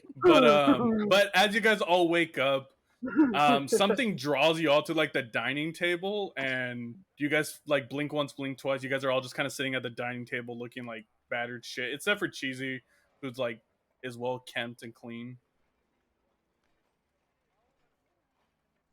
So this is your guys. My roll isn't showing, but I had 17. This is your guys' just free time to just interact with one another as it's the next day, and it's like literally the first day in the morning, 8 o'clock. So you guys are free to interact with one another. Right. You guys are Question. all answer. I still have the needles in me. No, surprisingly, they retracted. Oh, that's convenient. Are you still bleeding though? Is the question. There is holes where your arm is. So it just looks like a bite mark, or at least just spread out or thing. It looks like you got shot by like needle, like you had like a needle injection from like a shot. Okay, so not that noticeable. Or like donating blood, where like they. Wait, stupid random question. Are we aware this is Griswold's the mansion that you won? Yeah. Nobody actually ever specified that. Okay. Yeah, this is Owlball's mansion. Yeah, this is the Owlball manor, but yeah, nobody actually specified. Other than you, DM, because you were the DM, that means you are God. But character-wise, it's like nobody actually clarified this. Alright, well, I may as well speak up first, as Azala would just sort of stare at everyone else before going. Fair warning to everyone here, the garden has some... You shut the fuck up, Iggy Azalea. It's early in the morning and nobody wants to hear any shit. Also, why are you in this manner? Excuse me? No, I was just asking. It's like, you just joined in. Mind you, thank you for the help that you did with all that craziness. Yes, I'm appreciative, but who are you to talk out of line? I mean, you just popped up. I'm just trying to understand the fact that we're all in this strange mansion. Why are we in this mansion? It's my That mansion. is a very good question. Real quick, real quick to edgy Bella. I know, right? That shit was crazy. Completely out of character for Sleep. That shit was funny as fuck. All right, continue, guys. My bad. Yeah, you could just see Isabella just sort of reel back from the shock before she just goes, I was about to warn everyone here to avoid the garden. There's some unfriendly fauna there. Oh, excellent! I can use those in my potions. Also, don't mind my compatriot here. He gets a little grumpy when he's hungover. But since we haven't officially introduced ourselves, my name is Griselda Luminant. A pleasure. Hopefully we'll get to know each other a little more without me having to shove a blade in your face. Really, I'm not drunk, but I do feel like I was on some shit last night. Boy, when I tell you what happened, you ain't gonna believe me. Hilden, real quick, as you look at Griselda, you realize to yourself, ever seeing through the scrying eyes, you realize as you look at Griselda, you just think to yourself, wow, she's flat. And then you continue. Why What? are you pushing this? I don't understand. Yeah, why are you pushing this? Don't insert thoughts in other characters' players. Why? Because Dude, I thought it's this a was just a joke. What the for audience, if you don't know, on the server they made Ghosty made a post of just like, oh, great opinions and great tits on a shirt, right? But then like me and some of the other players were just clowning on how Griselda is flat, so this is just an inside joke. So just to clarify Griselda's too. got great catch. Will you drop it Okay. already? Masana? God, Not even on Island's character either. it's not funny. It's just annoying. I know. Seriously. Pretend it's like a Nah, devil don't on worry. the That's shoulder thing. don't worry. That's the last time. That's the last time I do it. Oh, Okay, so annoying. so she never really responded to what you said, so I may as well. The dogs, ignore them. She'll just go, I do look forward to when you won't have to threaten me with a sword ever again. Don't worry. Hey, listen, I won't let anybody threaten you. As long as your intentions are good. And you don't try to steal the staff from under us and rob us of our freedom. We should have no Oh. problem. Oh, some dogs are barking in the morning. Oh, goodness me. So many puppers. Mags, Yeah. Masana, make a perception check. Oh my Yeah, god. you better not Okay, be hold on. stealing the. Hold on. I'm the- gonna mute the myself staff. to try and silence them real quick. I'm not doing this. PRB. You're good, Tanner. Well, I like the doggos. All right, Me Bella, too. chill on the joke. Don't worry. That was the last time we were gonna bring it up. Don't worry. Ghosty. That was funny. Oh, that's a nat one, baby. That's a nat one, baby. Damn it! I hate this box Mags, so as much. you go through your pockets, you can't find the staff piece. What? Got to be fucking. Please, I'm gonna immediately call Lilith. You call Lilith, and in your head, she's just like, "Yo, what's up? What do you need?" Do you know what?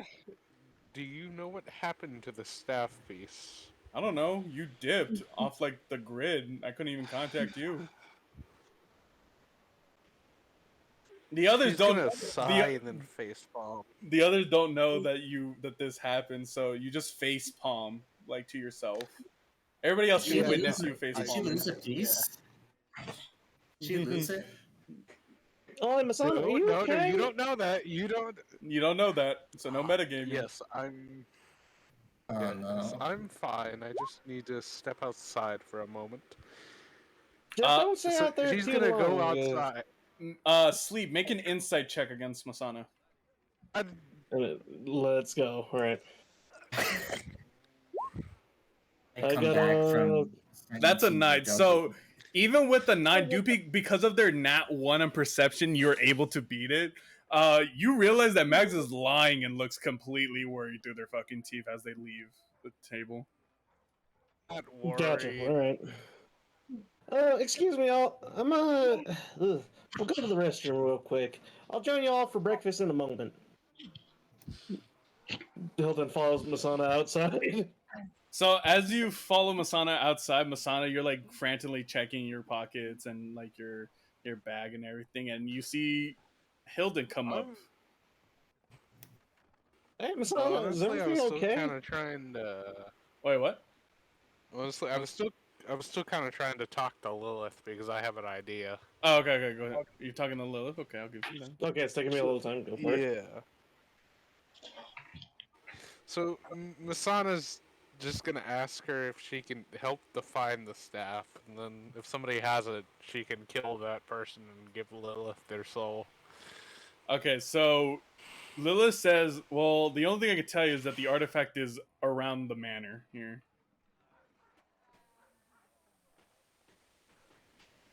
Oh, lovely. That's all she tells you. Good enough. All right, now Good enough Hilden information. comes behind you. Okay. Hey, Masana, are you okay? You looked a little frantic back there.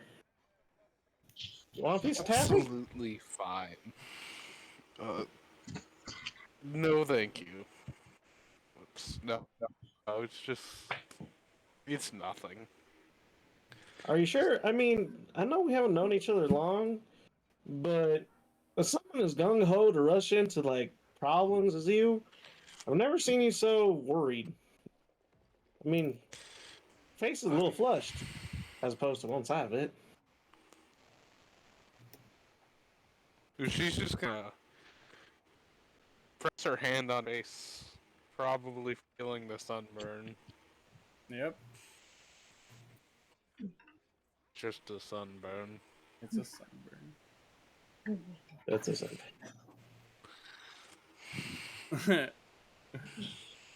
All right, so continuing on to the people continuing sitting at the table.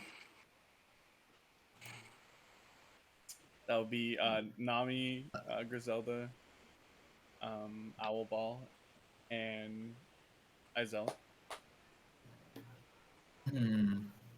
Should I speak up first, or does anyone else have something? Yeah, go ahead. Yeah, she'll eventually just speak up to say, "Is there no chef?" I'm No, afraid I'm not exactly culinarily talented, as it were. I wouldn't suppose anyone here knows how to cook, would they? Griselda, make a history check. Okay. History. Yes, the history of Gordon Ramsay. 10. Barely. Damn. Okay. Oh god, you guys are rolling terribly. It's funny to me. On a calm We day, roll too. terribly every time. On a calm day. It's but the with bot. with the 10 on history, you remember that actually Hilden is proficient in cooking. That you remember he cooked a lot on your guys' travels.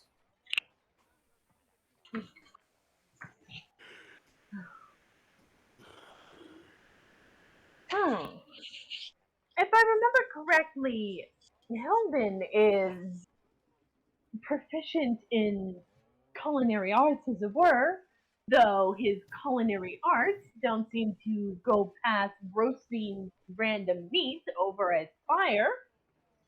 But it's better than nothing.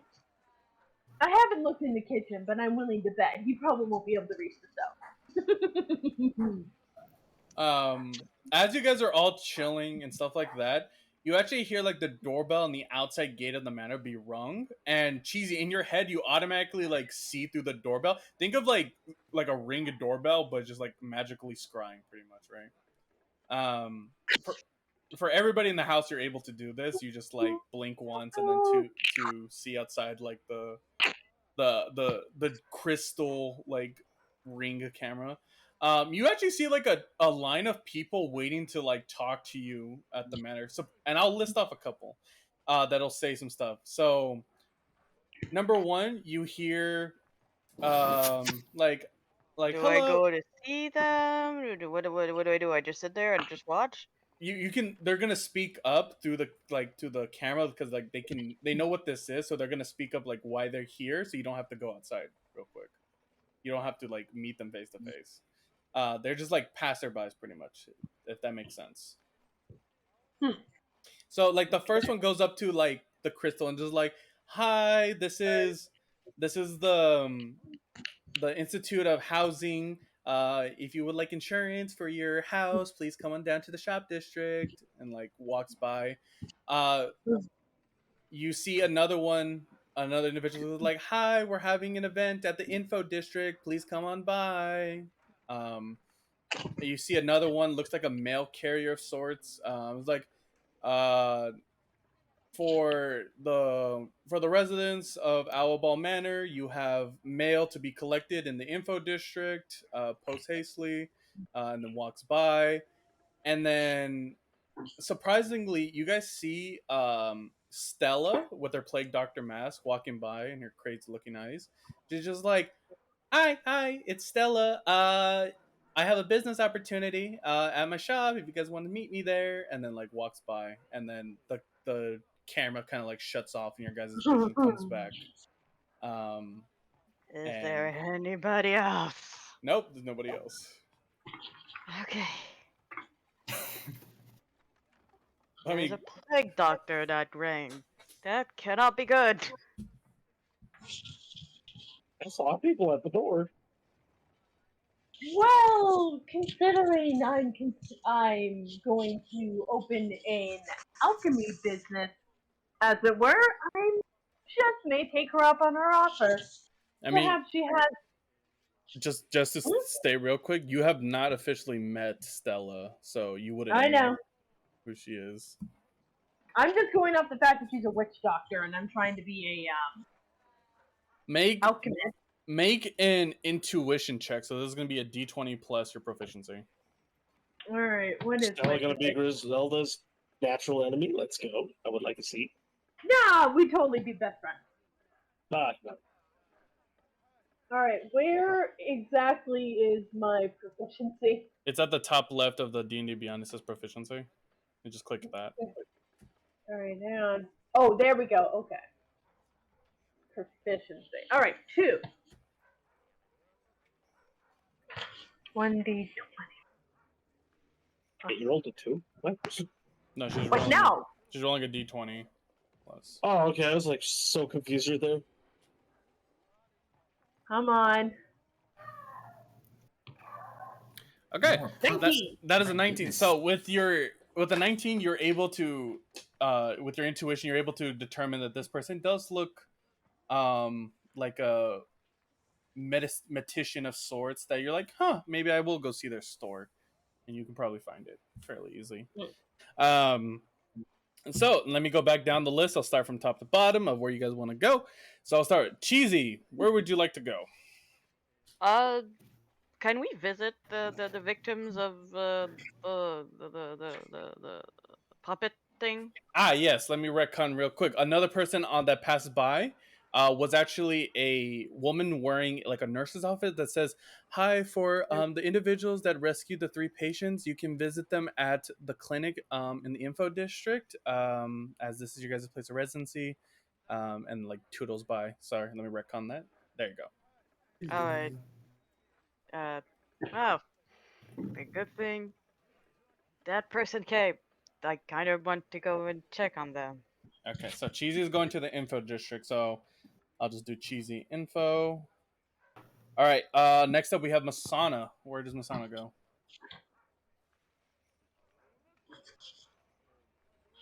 Mags? Yes, where does our great loser I of staff go? I muted myself and shut up about that, please. Thank you. She is going to look around for the staff. Okay, so we're gonna keep you for staff looking for. Okay, Masana staff look. Okay. All right. Staff loop. Next up we have Hilden. Sleep. Where do you want to go? Let's see. Thing is, I'm conflicted between 2 things. It's like as knowing as I'm probably the only one that cooks and we need food, I want to go to the shopping district to pick up necessities. At the same time, I'm like,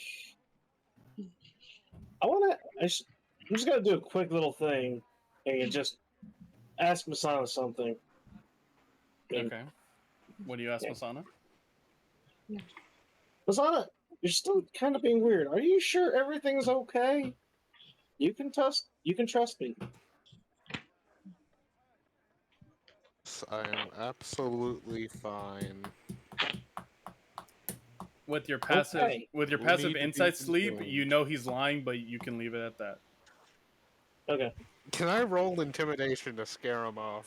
Go ahead. No. Let's see it, bitch. Roll intimidation at disadvantage Fuck due to you. you're already worried. Uh-oh. She's not. You God can fucking use your damn it. lucky. You can use your lucky feat. You can That's only true. I can you use can lucky. you can only use lucky once, so you'll lucky reroll the lowest roll depending. So roll again, naturally for your disadvantage. Okay, so reroll the 8. Fuck. Oh my god. What's it Dude, gonna I be? hate. Well, it's still I hate this disadvantage. It's bot still so disadvantage. So even if you choose the lowest one, it's still going to be an 8. So unfortunately, oh, it's the same. So even Jesus worse. fucking Christ. Even with a lucky, you still fucked up. Damn. 8, 7, 6. I I'm gonna hate. continue. I understand it 5, has to 4, have certain 32. numbers it gravitates One. towards. Jesus Christ. That's purely luck, bro. That's just garbage. No, the bot. No, it's is not the bot. genuinely I will roll this bot right the fuck now just to prove you guys I, wrong. I, Fucking I bot swear to is God. rigged.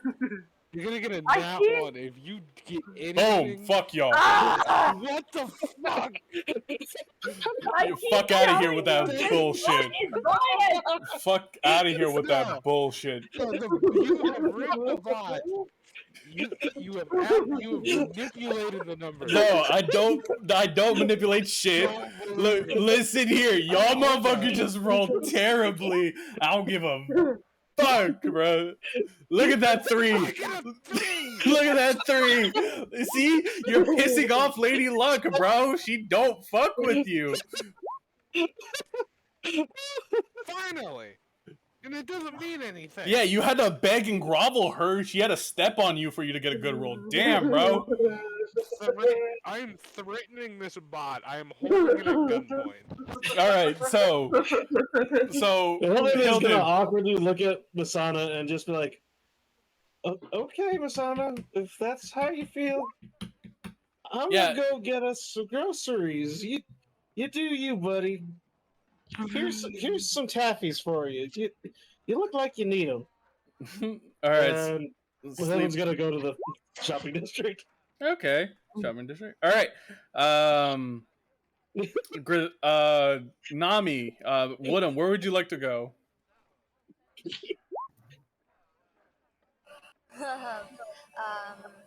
What are the options?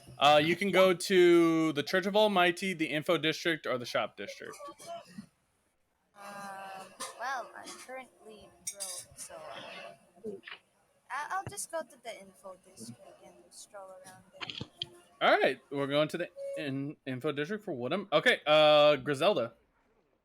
I am heading straight to Stella's. All right, so straight to Stella's. All right, so Ghosty, Stella's shop. All right, and then Tanner, Azel, where are you gonna go? I am gonna go shopping. Where? At the Shop District or the Info District? 2 different points of No, in shopping. the middle of the water. Yes, the shopping district. Okay, we don't ask for sarcasm here, motherfucker. You deserve Well, it. I just did it. All right, How fair about enough. that? All right, so we're gonna start things off with. We'll start off things again with Masana because they're here at the first thing. Masana, make a perception check to see. Make perception and history to see if you can identify where the staff went. Perception, right? Yep, let's see it. Let's see these rolls.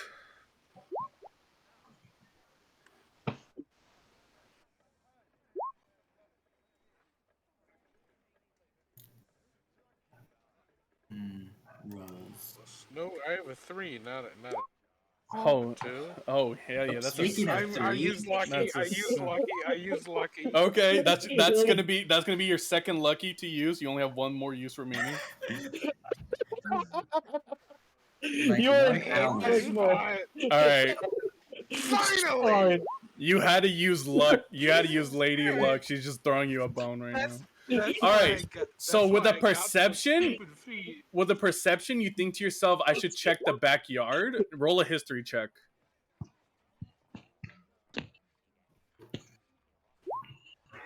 For the record, I'm not actually upset. I just find this really funny. No, I know. Not me, I'd be bitch. upset. What the heck? I'd be so angry. 1d1. I've due to other campaigns, I've gotten used to being the bot All right. dice. So there's a Bitch. 19 again. All right. So with the 19, you remember in the history that when you went to the backyard after you woke up from your trance of astral plane, you were drinking water from the hose because you were so thirsty and your lips were like cotton mouthed and chapped.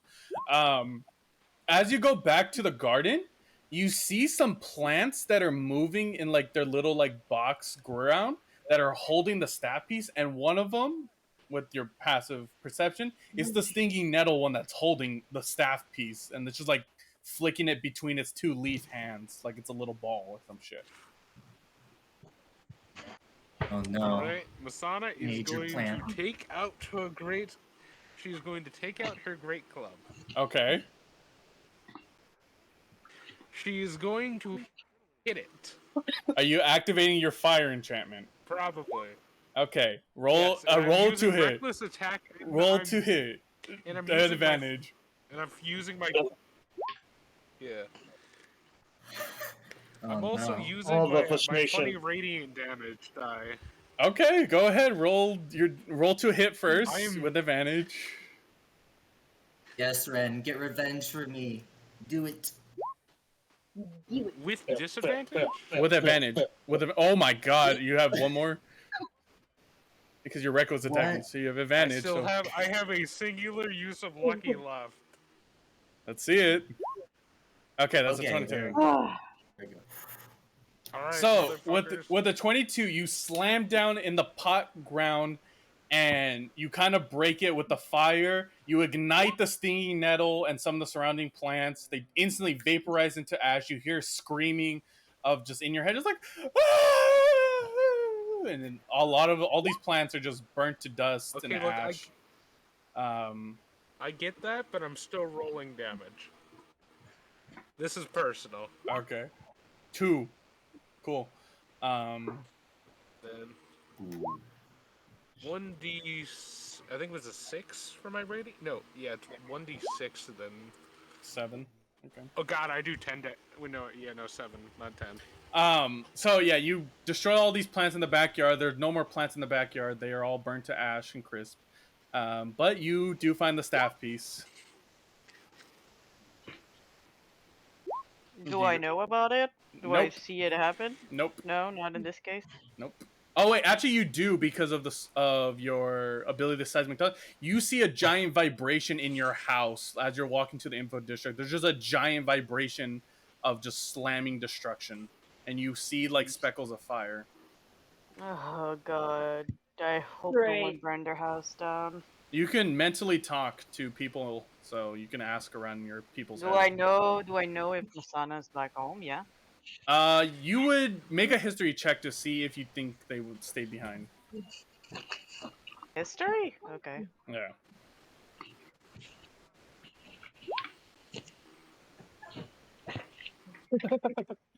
Those nettles. But that was personal, though.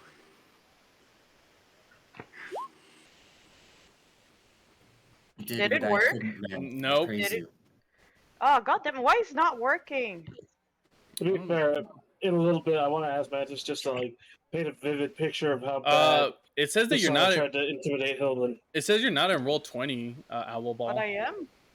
But I am in World 20. I'm right there. Not on my screen. No, refresh it. me I neither. can see you. I don't. I Okay, can give see me a you. moment. Yeah. I don't... What'd you don't- roll? What'd you roll? So I can. I trust in your rolls. On what did you roll? Oh, that's your first mistake. I mean, yeah, that's true, but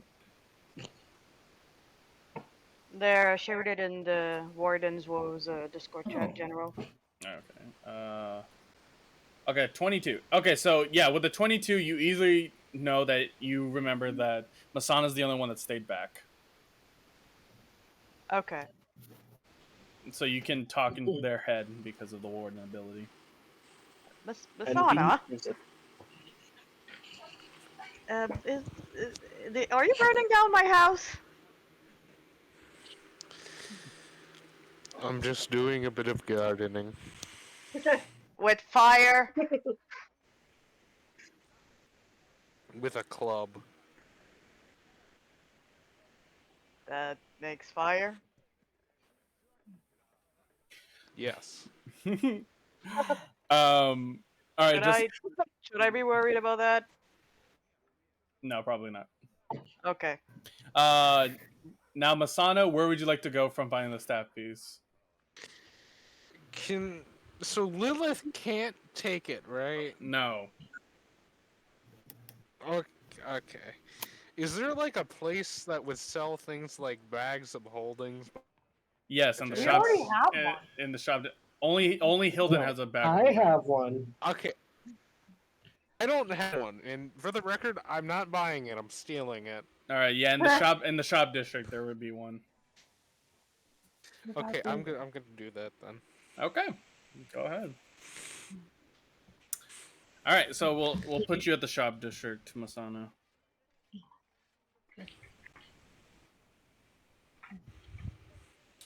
All right, so we have Hilden, Masana, and Griselda heading to the shopping district.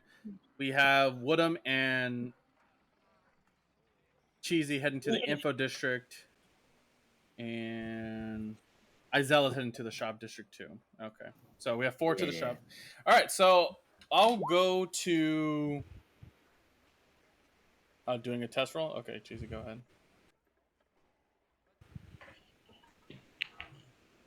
Yeah, it worked. Woo! You just probably had to refresh your thing. All right, so we're gonna head to the shopping center. And now with that too. All right, so we're here at the shopping center. Let me just delete just the irrelevant ones here. Yeah. Okay, and then let me just where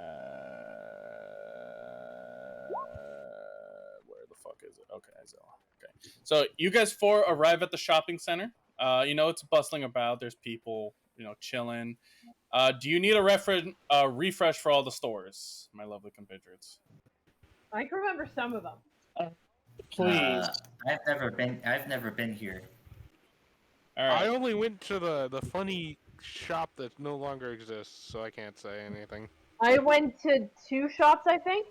Okay, so from left to right in the number order, number 1 is the weapon store, the Dance with Death. Number 2 is the armor store, Lionhearted Highs. Number 3 is Alchemy, Astro Liquids by the Luna Moth. Number 4 is the Poisonous Stella Juices of FUN. Number 5 is the General Goods store called Campfire Rest. Number 6 is City Housing, the Bank of Promise. Number 7 is the Exotic Pets, the Pets of Tomorrow. And number 8 is the spell shop People's Epiphany. Okay, thank you. So Griselda's heading to Poisoneer, which is Stella's. We'll still with Izella. Where did you want to go? I am just here to get some rations for the road, so the general store. Okay. Masana will also be heading to the general store because that's the other place where they got a bag of holding. So intuition. So you guys are going together, and then Hilden, where are you going? My main purpose is to get food and whatnot, so I can start cooking for everybody. So, yeah, general store. Now you can walk into the middle question mark there is markets in the middle, but you will random encounter. You can do that one, or you can just stick to the general store for rations. Yeah. I'm a player bluff. I'll go to the question mark in the middle. Okay. All right, so Uh-oh. we're gonna cut to Griselda. All right, we're gonna cut to Griselda. Wait. Can I ask one little question first? Go ahead. Can we take a quick break? We've hit the 2-hour mark, and I really Oh. gotta go to the restroom. No worries. That actually makes it pretty good because I can do some stuff behind the scene. We'll start our break here. 10 minutes. You guys are free to interact with one another. Use the bathroom, go get food, whatever, and then we'll be back exactly in 10 minutes. Okay, starting now. Hey. Hey guys, a bit. Okay, cool. I need Oh, God. popcorn. Yeah, what? BRB. Here, me too.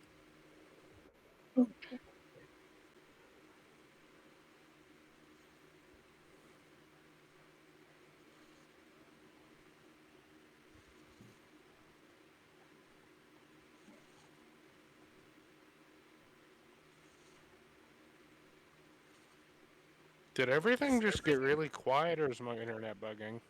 No, we're just quiet. We're just Okay. quiet.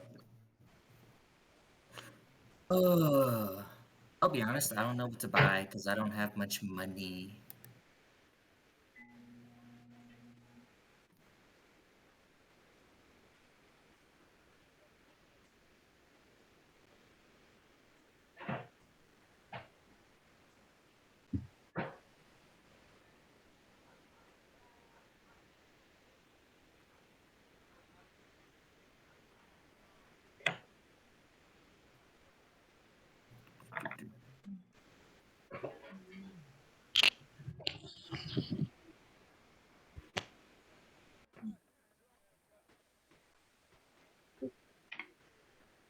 How you all doing?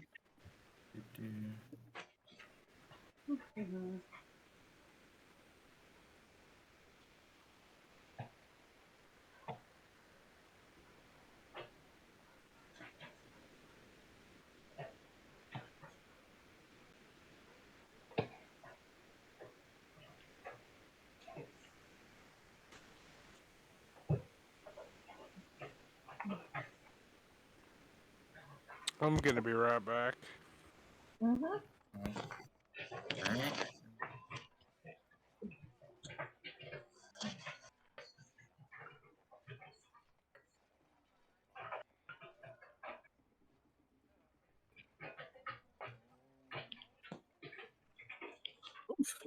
How's everybody doing?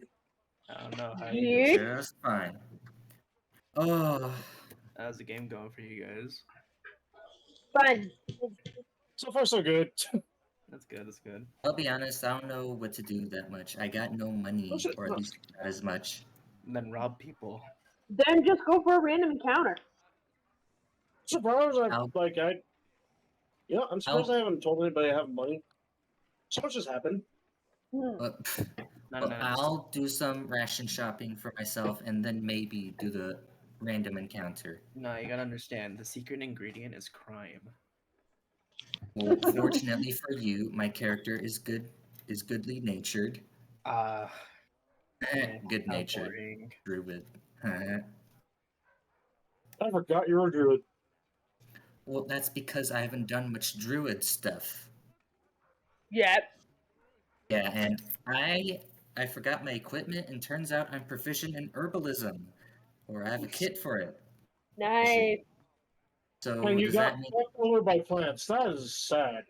Yeah. We can seriously. go on a joint business venture as alchemists. You just Woo! Okay, Just- okay, just okay. make When a I'm back, restaurant. which that's what my character is gonna do with yours after Mhm. the bit of shopping. Sound good? Just open up a restaurant and make tons of money. All right, I am gonna BRB. Gotta use the bathroom, drink some water, all that. Yep. In just a minute or so, maybe.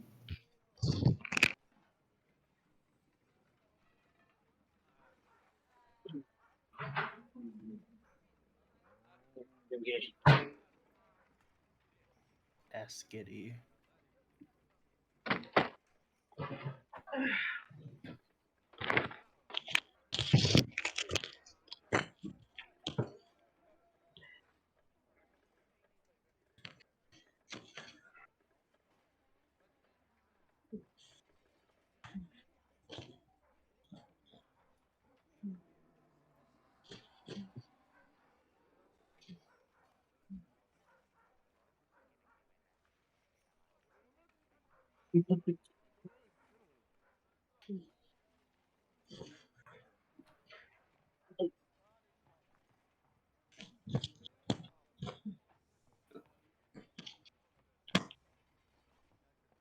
Also, I just want to say I'm so lost on what's happening in this story. I haven't watched a couple of sessions and I'm completely lost. We're looking for staff pieces for this weird fire genasi warden chick who's basically imprisoned us. And we got the Jesse's first horny, staff and piece. Jeezy's awkward. Max wants to kill himself. Nami's just there having fun. There's a I mean, there's a Hatsune Miku who pops in and out of reality. I'm sorry, there's a A what? what? So there's a Hatsune Miku that pops in and out of reality. The fuck happened when I left? A lot of fucking Are we bullshit. talking about? Are we talking about Lilith or someone else? We're talking about Rose at this point. Also, Snom, your character got fucking slapped in the head off screen. That was cool. Mm-hmm. What happened is that Bunny Girl and I are going to be business partners. Yes, and hopefully that will mend the previous encounter from the cave. Yeet. Yee. Random question. Yeah? Yes. How did Bunny Girl and how did she meet the group? I kinda slept. You mean how did Bunny Girl get involved in the group? Yeah. So Bunny Girl isn't involved with the warden like the rest of us. They're apparently serving some kind of like nature deity or whatever it is because they're a druid. And now there was a bit of a disagreement when they first met because I'd say a bit of a scuffle because a bit of a scuffle. you see, as she's not a part of the same link, they started to notice. Hold on, who's this bitch? And then it grew from there, and then all that shenanigans. But she's still kind, and she will help. Yeah. I think the most obvious part was the link and the fact my character appeared out of a green portal. So essentially, we're getting the staff for the warden. Bunny Girl is getting the staff for this nature deity, and now we're kind of at odds about who's going to end up with it in the end, which led to a scuffle. Her name is Presenti, lest I remember, because I was gonna do a bit of me praying to her in the garden, but I got fucking stabbed, and here I Let's am. go, plant gang. Yeah, you fucking did. It was awesome. Back. For me, at least Ren here burned the plants for me. But you got fucked over by plants. They're plants, Wait, my guy. How do you do that? Stabbed? My plants. Don't worry, they're all ash by now. Oh no. You the entire garden? So Ren did. Yeah, the entire garden got burned, from my understanding. Oh man, we're gonna have to start completely from nothing. Yep. No, just go to the forest and find some mushrooms. I'm trying to get us some decent cash as an alchemist, and now you just make it harder. No, just go into the forest and find some whimsical mushrooms. They'll all work out in the end. I don't even know if there is any nature where we are. We're in a city. Find some sewer mushrooms then. Mushroom. There's mushrooms at least somewhere. Or you can use human flesh. That's another option. Hello, I have returned. Hello there. Welcome back.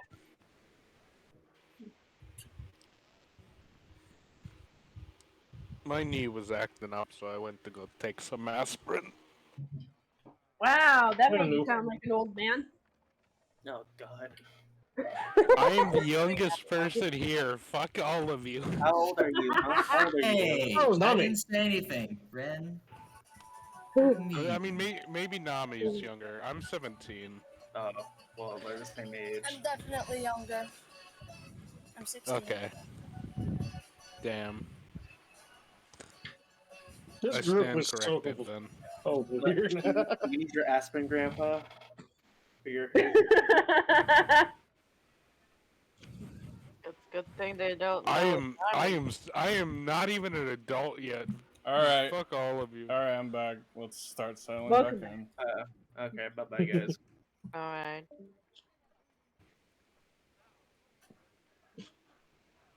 Who the fuck was here? Snom. Snob. Oh, he could have stayed.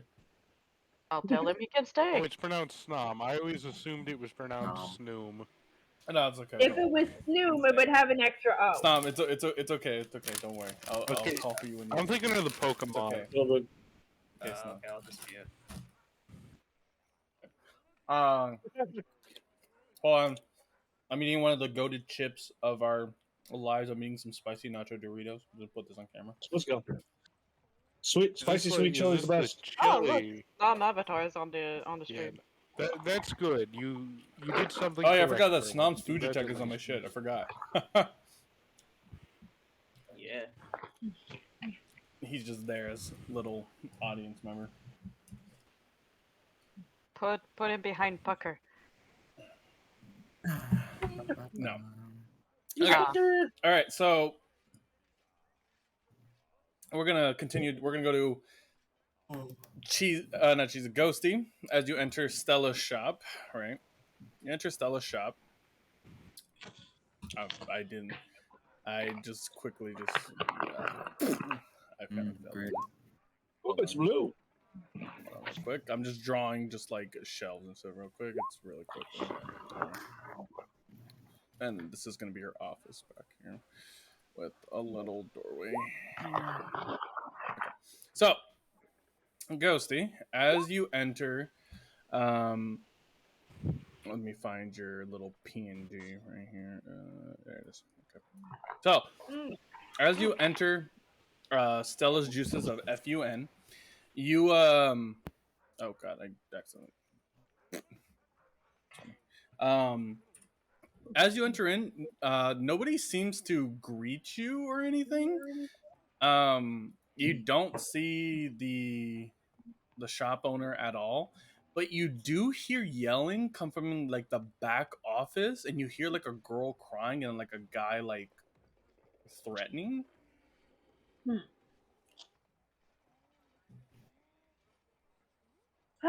Nothing can just be simple, can it? I'm going to unsheathe my sight and I'm going to follow the noise.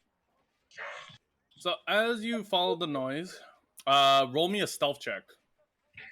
Yay, fun. The one thing I'm not good at. Alright, hang on. Stealth. There we go. Oh, yeah. All right, so that's a dirty 20. Dirty 20. Cool. Elf. Let me just put in my image of Stella. Where did I leave her? What? I am a big dum dum, and I don't know where I put my shit. Look in Discord real quick and resave it. Oh yeah, I could do that, right? I'm just going through one more time just to see it, like if I can see it. No, I cannot. Okay, damn it. Yep, let me go through Discord. Hold on. Da-da-da-da-da-da. Why can't I ever get these rolls in combat? Because Barry Allen. That's why. Is Matt Mercer. No. Judge Judy. Oh, it was right here. Okay. I'm dumb. We're all voiced by Matt Mercer. Okay. Because you keep throwing your freaking bad luck bonds at me. Okay. So as you approach, right, you hear the individual go, You better find out some information about them, Doctor, or you don't want me and the other boys to come back and mess up your eyes some more. And you hear the shop owner go, just like, no, you'll, I'll try to get the information. And it's a bit odd-putting just seeing this plague doctor woman just getting like scolded on by this like very taller gentleman, Griselda. What do you do? Hmm. Can I use perception to find out if he's armed? Yes, go ahead. Okay. Is it time for murder? Damn. You can't tell. Oh, you can't tell how armed he is. All right. Let me think. Okay.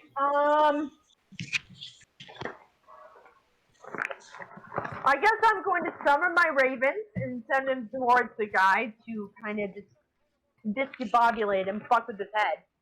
I will say, since you're casting a spell, spells are loud. He will hear you. God damn it. Alright. Thanks. He can't see me. Do I have advantage if I try to sneak up on him? You can roll another stealth check to see if you can approach behind him. Okay. And this will be your committed Stealth. action. Stealth. There we go. Okay. Oh, yeah. Ooh. All right. So you are able to sneak up behind him. Putting you right here. Let me zoom in. There you go. Alright, hang on. I can barely see shit. Gotta zoom out. There we go. Alright. Alright, what do I have? Alright. I'm going to try to catch him in my whip. Okay, make an attack roll with advantage. Ah! Crap. Alright, that's one roll. Roll again. Oh, look at that! Okay. So, with the nat 20, this is the first nat 20 of the whole day, thank God. Jesus. Let's go. Yeah! Alright. Let's do it. So with the nat 20, you easily bring out your pain whip and you strap him around and curl him up. You pull it in tightly. You hear him going, ah! You see the store patron kind of like yelp a little bit, like, ah! What do you do? I'm going to look down on him since he would see me at this point. Yeah, he can see you. Now, you would have a good reason for harassing my friend here, wouldn't you? You see Stella's in her mask kind of looks confused at who you are, but the dude strangled is like, you're friends with this dumb broad? I would pick my words very carefully, given your current position. Don't care what my position is. You can go fuck yourself. Alright, I'm going to pull the whip tighter to cause damage. You cause damage, roll a d6. And you hear him like go, oh, fucking. 3 damage. Yep, he takes 3 damage. Now, how about you tell me what exactly is going on here?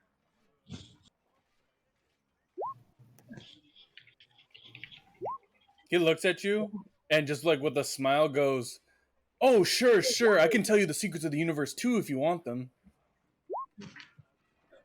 Can I use an intimidation check? Go ahead with, since he's really resilient, just regular straight intimidation roll. Okay.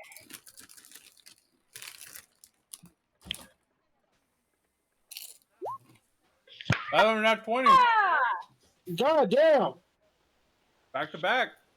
Griselda's scary today! So this is what I'm going to have shown. Okay. So with Your with a nat 20, you feel an innate sense of odd justice amongst yourself, Griselda, and your skeletal wings sprout up. And in a vision in this man's eyes, he sees the everlasting fallen torment of hell and abyssal as he just starts screaming incoherently. And afterwards, this is what's going to happen. Due to your innate justice of intimidation, you see tendrils shoot out of your body and start assimilating him into your own soul. And any information that he had is given to you. You devoured his memories pretty much. And you blink once, you blink twice. And oddly enough, you are not floating anymore. You are standing on your own 2 feet for the first time in your entire life. You are no longer incorporeal as a ghost. But you do gain all the knowledge that he had when you assimilated him, meaning that he came here to Stella's FUN shop to interrogate her about the whereabouts of you guys, specifically about what you guys do, what's your place of like residency, all that type of stuff. And Stella was hesitant to give it up because she met two of your compatriots and found and has an infatuation with one of them and wanted to keep them safe and hidden away.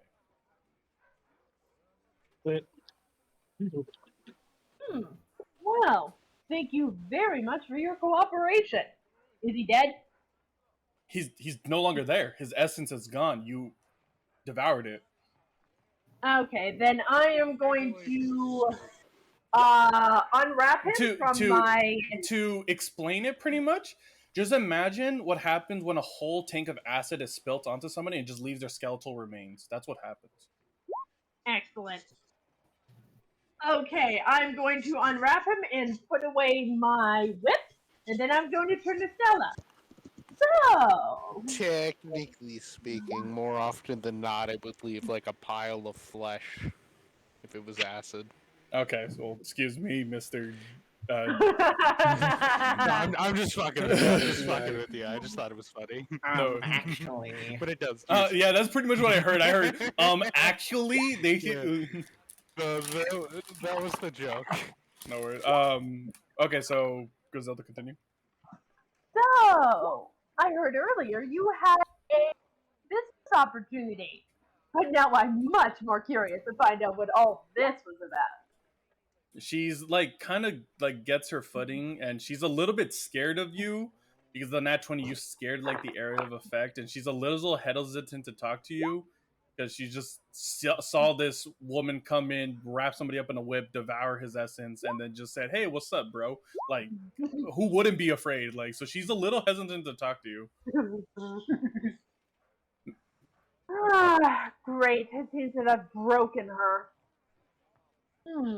She's going to look around for something to like help out and not have her be so scared. Make a persuasion check to see if you can calm her down.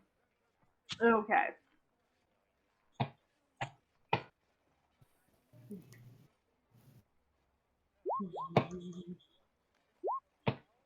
That's a 10. So she sort of like calms down, but she's still very, very on alert of everything that's happened. But she is a little bit more open to talking to you. She goes like, well, hi, I'm Stella. Welcome to my store. Pleasure. My name is Griselda. I'm part of Owlball's group. The one whose manor you visited earlier, talking about a business opportunity. Any of that ringing a bell? Yeah. I didn't know that she had more than 3 compatriots. I apologize. You were never spoken of. But what a surprise! Well, yeah, the business opportunity that I had is this actually came from the church itself, but they said that some of their undead in their mausoleum has been unloose a little bit, like some of like the undead to be eradicated. But in cause of that, some of the undead has some ingredient properties that are good for my poisons that I use. So I would just like for some of that to be returned to me as the task, pretty much. So it's a graveyard cleanup, is it? Sounds simple enough. But since seeing as I did save your, quite frankly, I don't know what that man was after. But I'm willing to make a deal. See, I'm a budding alchemist, as it were, and if I can manage to do this past you, I'm very interested in some of your alchemic equipment that I'm assuming you have here, considering it is a poison shop. Well, my equipment isn't meant for like healing salves.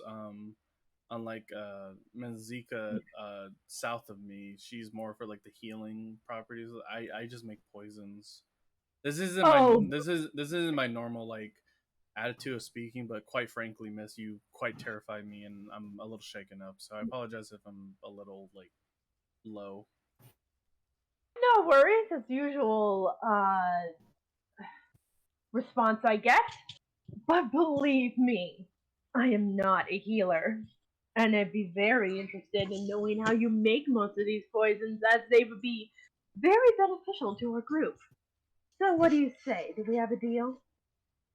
Well, I don't see why not. Just I will need a couple of days after you return to me with the ingredients because I would like to get my bearings. Because right now I'm a little mentally shaken from what I just saw. And as she takes off her mask and like there's a very like sadness to her face, and it's not instinctively, but all of her eyes are lazy eyes, pretty much. Like they all go around like in every direction. And with your passive perception, you can notice there's a bunch of like bruising scars around like her face and stuff like that. Like she wears the mask to like hide all of her like scars and all that. It looks like this girl has been beaten on a lot before. Fair enough. So, if you have any more problems with these thugs, feel free to let me know. She kind of like just gives like a nod, pretty much. She gives you a little piece of paper. She's like, if you show this to the to either to the bishop at the church or um, the gravekeeper down at the graveyard, they will allow passage. You just gotta go to one of the two. But I would like to kind of be left alone right now, if you don't mind. As you wish. I'll be sure to have this finished by the end of the day. Please take your Yeah. time. It doesn't have to be immediate. There, you guys, it's like within the next 2 to 3 days. Do not worry. Very well. Now, let's see. Considering it's going up against the undead, the paladin may be useful. But I am quite curious to see what that druid can do. I guess it depends on who I run into first. Thank you so much for your patronage, Miss. You've been an absolute delight. And then she's gonna leave. Okay, no worries. So you leave, and then we're gonna cut to. Next up, we're gonna go to Izella and Masana at the general goods store. Hooray! Apologize for all the blankness. Just gonna draw the shelves, pretty much. A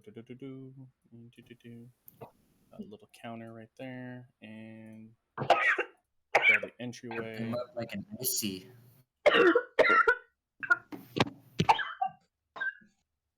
If you're, if you're coughing, make sure you mute yourself.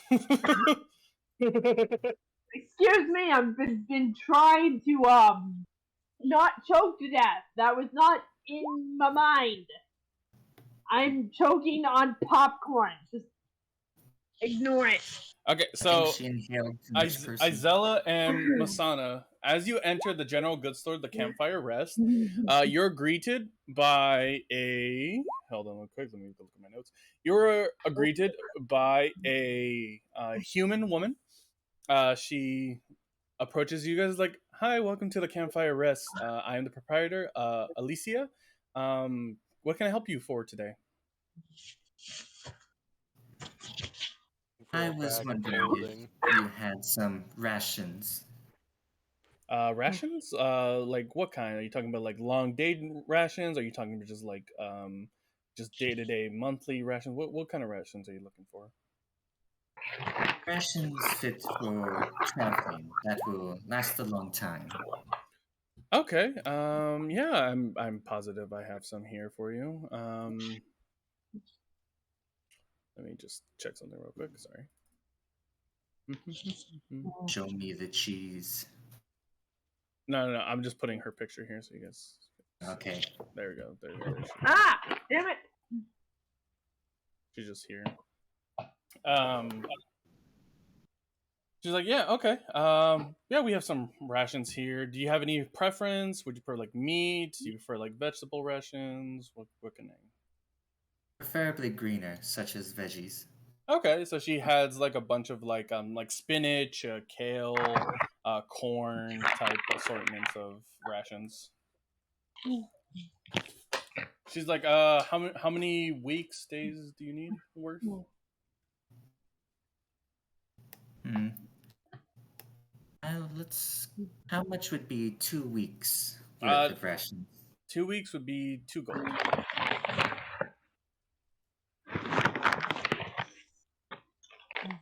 That seems safe enough. Very well then. And she'll just sort of pull out 2 gold pieces and offer it to the shopkeep. All right, she takes it and she hands you like a very nice bag, like traveler's bag of your rations. She's like, here you go. And she looks at Masana. What can I do for you, miss? Looking for a bag of holding. Do you sell them here? She looks at you. That meme. You cops. I'm kidding, no. Roll a persuasion check, actually. Depends who's asking. Again, if she doesn't just give it to me, I'm gonna kill her. God bless. Oh, not God bless. I just. Technically, it's Lilith. Let's God. Okay, she's dying. Okay, hold on. Can I? Hold on. I'm gonna help a friend here. No, I Could still have. I You can give advantage if you're helping them. Yes, she'll just chime in to say, bag of holding would be most beneficial to my friend here. Just All like right. putting a hand Roll on again, Masana's shoulder. Bag, you better. That's technically better. I mean, I have luck. I have one more use of lucky. Don't You you have have so many fucking. modifiers? You don't have lucky, so you've used like 12 fucking luckies No. since we woke up. He's used two. I used He's used two. no. No. I don't have a modifier for this. It's a 0. So you can Keep it re-roll. the last time. Nope. God fucking damn it! So she looks at you What's and the point of getting the feet? you just have bad luck. She looks at you and just says, "Well, I'll take your 10." She says, "I do have one in store, but that one's kind of reserved for a customer. If you're able to convince them to let go of property of selling, I'd be happy to sell it to you." I'm like really debating on whether I should just kill her and steal it. You can attempt to kill her. And you don't know I where feel it like I is. would kill her. Okay, that's true. Fuck. Look, It's a named NPC. Okay, You you're want to right. attempt to kill her? Go ahead. I feel like you're gonna fudge the rolls. No, I'm gonna go look for. I roll Who live. the guy is. I roll live. I can't fudge him. I roll live. Okay, It's a retired fine. adventurer. She's Cheesy. level 12. I won't kill her, Cheesy. Fine. But Masana's gonna ask who the person is. That would be the customer for that one. She checks her like ledger. She says, that would be Tara Baxter. She lives in the info district. You can't miss her. She's a half orc.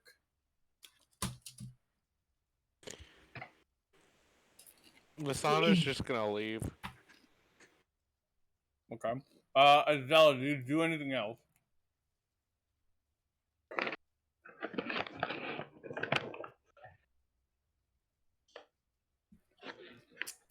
Isella, Yeah. do you do anything Sorry. else? I just kind of came here for food and I got it, so I think that's all good for me. All right, you wave her goodbye, and Alicia says, "Thank you for coming," and you guys leave. All right, finally, we're gonna go to sleep. I assume Isella and Masana will head to the info district. I'm assuming. Well, actually, I'm gonna head over to the herbalist area where a certain witch is, or was it the poison shop, right? Yeah. Yes, she'll head there. Okay. On the way there, you will see Griselda, kind of leaving the store. But for now, I will cut to Hilden. Hilden, as you're in the market, buying uh, ingredients and stuff like that, you actually do encounter Father Damien again. He's just like, aha, what a welcome surprise. How are you doing this morning, young sir? Hello, Father. Really good to see you. I'm doing really good.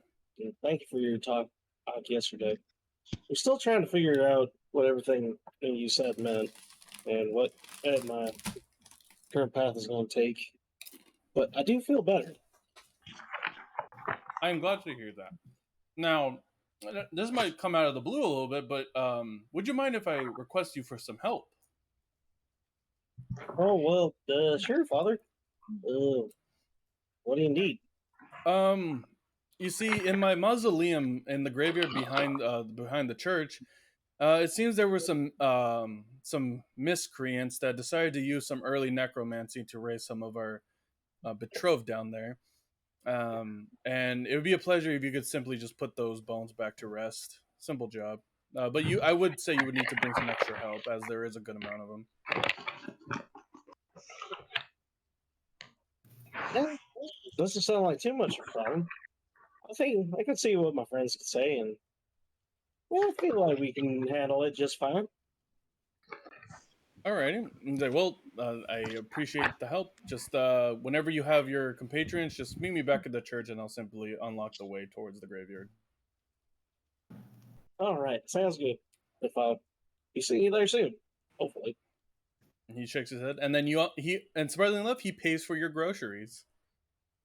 Oh, well, thank you. I really appreciate that. He simply nods his head. He just says, "Friendly, happy to help." Church isn't so bad, but it's on scamming people and putting them in debt. He does look No, at you, okay. Hilden. He says, "By the way, I did hear that you had a lot of some mail up in the info district.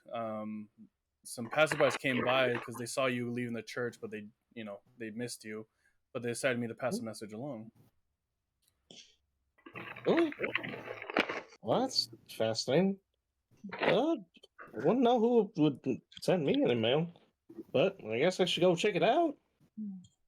Out. All right, so we'll head in the info district. Masana will head to the info district, so you guys will be gone for now. All right, so Isella and Griselda. Isella, as you approach the poisoneer shop, Griselda starts to leave, and you guys encounter each other. Oh, Zelda. I didn't know you were in there. Ah, Druid, just in time. I don't suppose you can help me with this little job I've got, would you? I have quite the reward coming if we get it done within a reasonable time. Depends. Does it have to do with herbs? Not herbs specifically, more like equipment to cultivate it. It seems there was a room in Owlball's Manor where I could set up a alchemic business of sorts. An alchemical lab is the word you're looking for. Yes, an alchemical lab. Okay, I couldn't think. Jesse, we need to cook. Griselda, we need to cook. I had to do it. I had to do it. It's okay. Don't worry. It's good meme. Good meme. Good meme. Continue. Continue. More like a place to cultivate them. It seems in Owlball's Manor I found a place where I could set up an alchemic lab. I don't suppose as a druid you wouldn't be interested in Well, I am able to cultivate things much faster than normal people, and I am no stranger to herbs. I am no expert, but I consider myself a bit above the average person. that. Excellent! Because I am not a great thumb. Help me out and we can go into this little venture together. Well, I see no reason to refuse. Great. Because this way then. And Isella will just follow her. All right. As you guys follow one another, um, you guys do encounter Hilda, who's coming up from the market, and you guys bump into each other.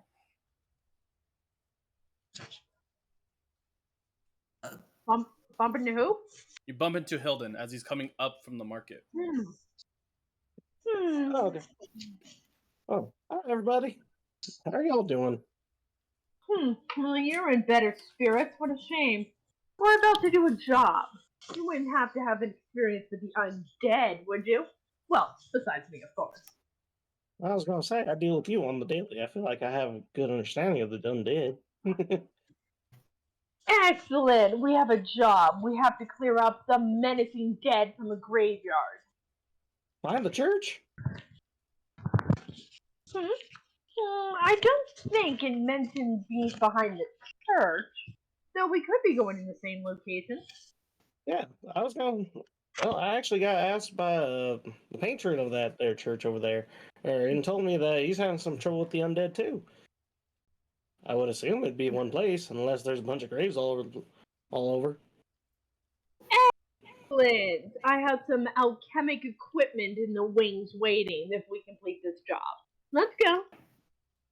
Oh, okay. I'm game. I'm excited to do it, but first I have to go over to the info hut. I guess I got some mail. Some people sent some stuff my way, but it's kind of funny because I wouldn't know who would send me mail. The only people I interact with is you guys. That, and of course, that one interesting lady over that poison place. Actually, this works out. We'll all meet in the square. There is somewhere I have to pop into first. All right. So as you guys head to the info district, ta-da! I have made a new map. Woohoo! I like how the Yippee! maps have greatly improved Pretty. since our early session. I do appreciate you guys noticing how much work I'm trying to put in for you guys on creating like quality like shit for you guys. I'll be honest, I thought it was like commissioned work at first. But no, God no. I don't have the money for that. I'm broke as shit. Okay, good. You It's have the just body hard work. for it. Don't you Good deny to it. know. All right, let me put what I'm here. Okay, so as you guys all approach the info district, welcome to the info district. It is marked with information. So I know for a fact, Griselda, you wanted to visit the clinic where your compatriots are. You're instantly going to number 5, which is Clinic R Us, pretty much. Masana, you easily remembered that number 6 was the alleyway you actually walked down the other day, but now you're looking at a little bit more of the town. Hilden, you will be walking towards Letter and Go Express, so that's there. So that leaves Woodham, Izel, and Griselda. There is multiple locations that I will let you choose. Go ahead. There is. I was actually going to head somewhere else in the shopping district. That's what I meant. Oh, I apologize. Okay. I'll let you go away then. Pew pew. Yeah. Let me delete you.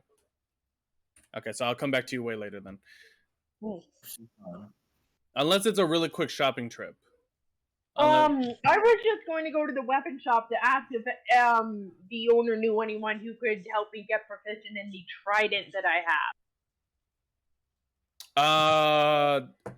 Make a persuasion check on that, and then I'll go from there. Okay. Okay, Izella and Woodham. Then, you guys are here. Would you like to pick a location where you would like to go? Woo!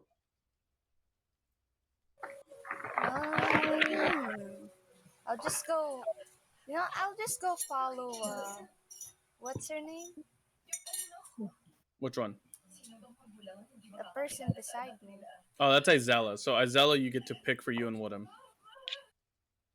What the hell was that? What that was was interesting. TV drama. Don't mind. They always sound like they're moaning. Okay, yeah, just okay. Izella and Izella, where are you picking for you and Awesome. Woodham? Well, since we're waiting for a certain witch lady for the job, There's the you know what? I'll ask this paladin lady. No, they're following you. She's following me. Yeah, they opted their right to choose. They give it to you. And not used to this. Let's check out the fun lock. What's going on there? Okay, so you go to the fun. Okay, so Masana, do you want to continue to go down the alley, or did you want to go somewhere else?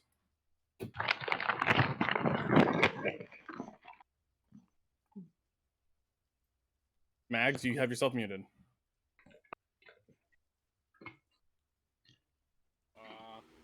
Thing. Yeah. There you go. Ohio! Ohio. Why are Ohio! you screaming Ohio? Why? Ohio gozaimasu! It's where you're from. So where are you going, Mags? But why? Masana, she's gonna ask around looking for a half orc. Okay, make a persuasion check for that, and then let me do Ghosty real quick. Shit. Ghosty, for a $50 gold fee, you're able to learn Trident proficiency from the weapon shop. Shit! I'd be in debt! If you do not have the money, you can come back later when you have the money. Oh man, okay, this is a conundrum. That's a lie. I could go into debt, but then I could just sell my potions paid off, but then again, I don't know how long it would take to get everything set up in the workshop, so...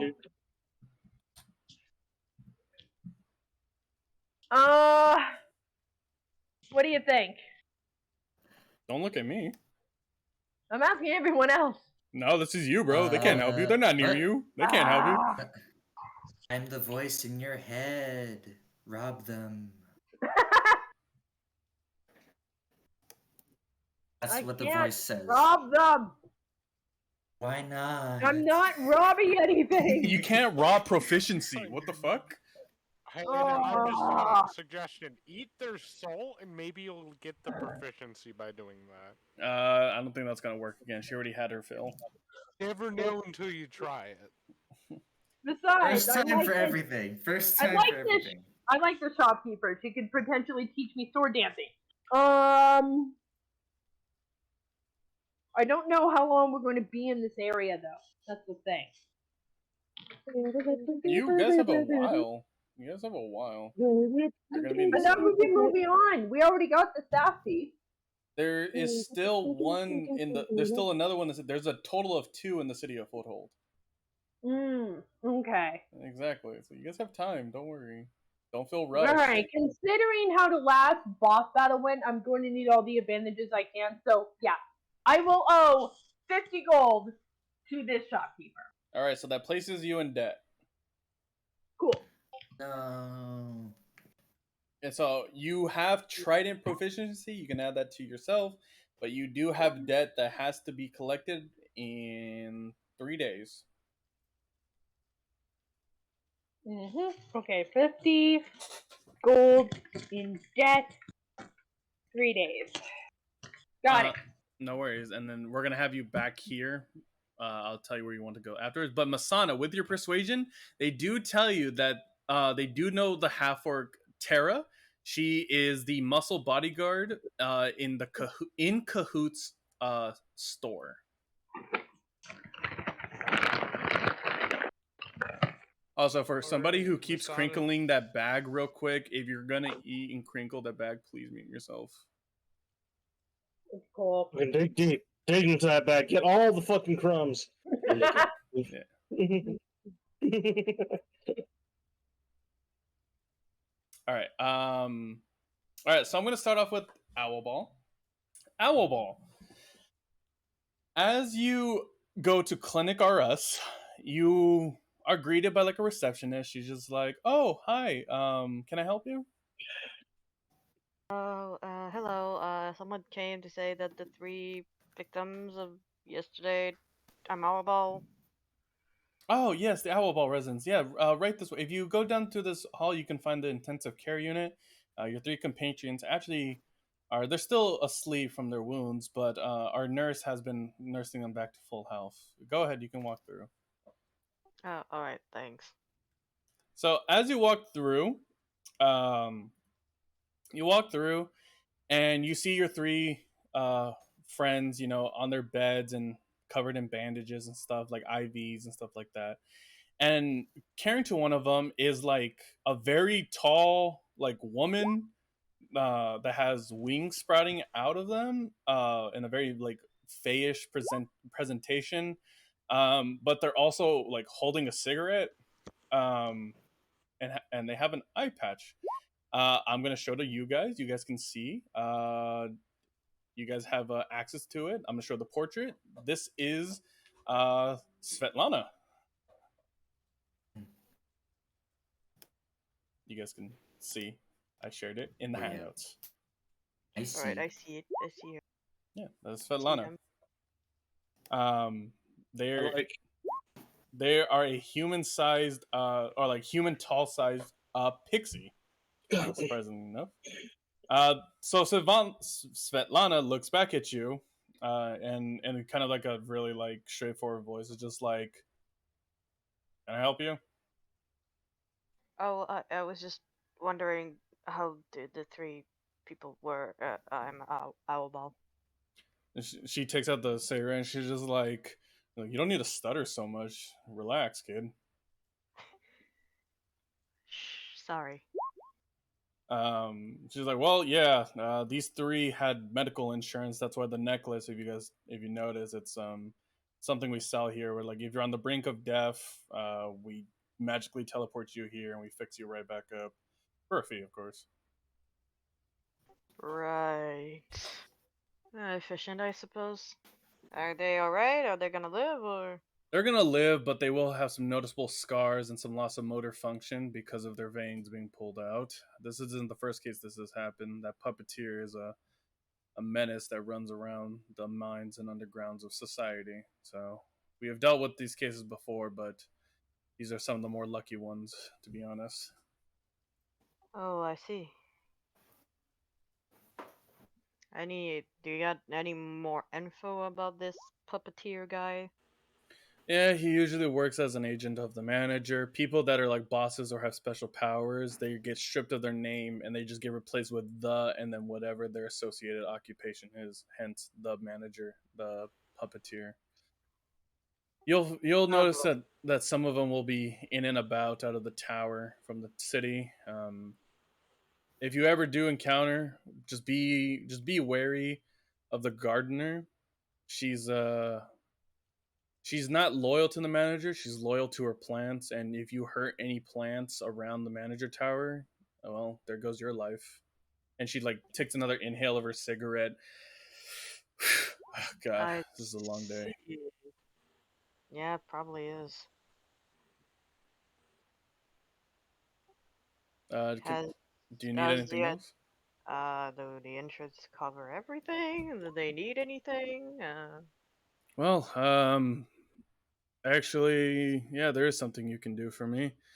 Um, if you're ever out and about, specifically in graveyards, if you can find me some purple and black lilies that I can turn into pixie dust because I'm kind of all out a little bit, um, I'd be gladly be able to pay you for your compensation. And Oh, also, I would give you a medical supply of the facility as an ongoing promise of good faith. Oh wow. You don't have to do that, but thank you. I will try and find those. What is it? Purple lilies and blue lilies? Purple and black lilies. Purple and black lilies. You can tell because they smell like rotten flesh and the scent of death, but they're lovable flowers. Sounds like my kind of flowers. All right. Just before you go, she like goes to her like cabinet and she grabs like a really small vial and she tosses it to you. Make an acrobatics check to see if you can catch it.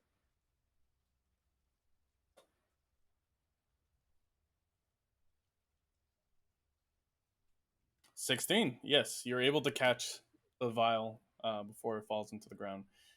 She's just like, here, if you're ever broken, just drink this. It's only a one-time use, so make sure you make it count. So this, cheesy, this is a vial of instant youth. When you drink this potion, you instantly go back to your max HP. Oh, okay, cool. And she's like, well, I wish you luck. And she takes another inhale of her cigarette, and she goes back to working on your friends. Thank you.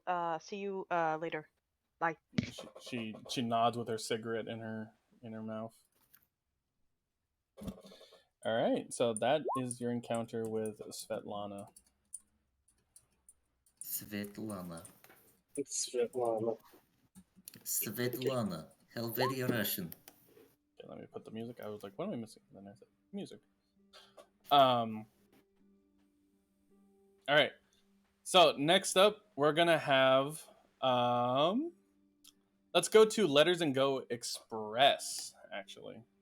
So, Hilden, as you approach Letters and Go, you see it's a very nice building. It's, covered in like mail symbols and like letters strewn about. As you enter, there is a red-haired woman that is frantically running between different like drawers and stuff like that. And she just looks at you and goes like, "Oh, my bad. I'm sorry. I didn't see you there. Hello. Welcome to the Letters and Go Express. How can I help you?" And let me show you what she looks like. There goes. I saved the journal. Everybody can see it. This is Sherry Bludacy. Ludo, what? Bludacy. Lucy. Got it. Nice. Oh. You guys can see there, Sherry Bludacy. She's like, hi. Can I help you with anything? Sorry, it's a little frantic here, a little busy, but how can I help you? Hi, no problem. I can see you're busy. There's a lot going on. Very I don't much know so. how to put this. Of course. I don't know how to put this, but my name's Hilden Highfoot. I was told I have a bunch of letters for me. Your name? The Hilden Highfoot. Mr. Highfoot, yes, your inbox is filled up and it's making a mess here. And you see, like, she goes in, she receives like 6 like parcels of like thick letters. And she's like, yeah, these have been collecting dust for a while, but I'm glad you're here to picking them up. To be honest, I didn't even know I had a letterbox. Oh, whenever you step foot onto Foothold, you're automatically created into our system of mailing. So whenever anybody writes your name in the mail, they just put it into their magical inbox and it flies here. That's very interesting. But I gotta ask, Miss Cherry, do you know by chance who are these from? Yeah, actually, I can. This seems to be coming from a Mr. Kronos Internus. Kronos Internus. Make a history check with advantage. History check with advantage. Okay. So it'll just be just a clean history check. Like, yeah, you just roll cool. it twice.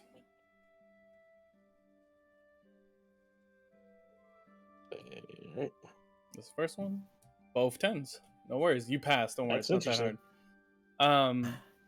She's you remember immediately that Brother Kronos is one of the brothers of the monastery of Monastery. Helmfoot. He was one of your fellow acolytes.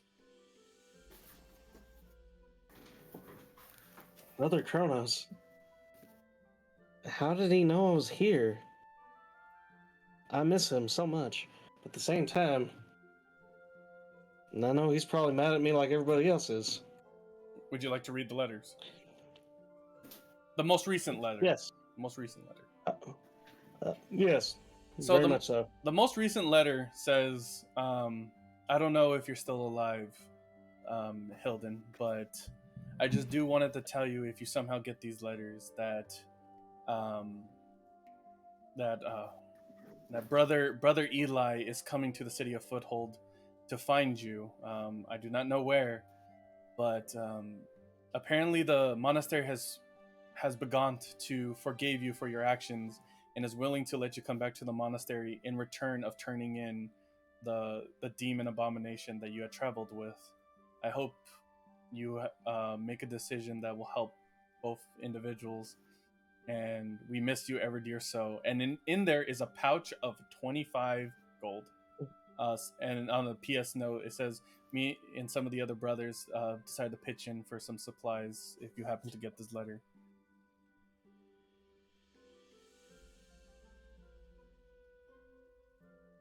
For forgiving me. After everything that just happened.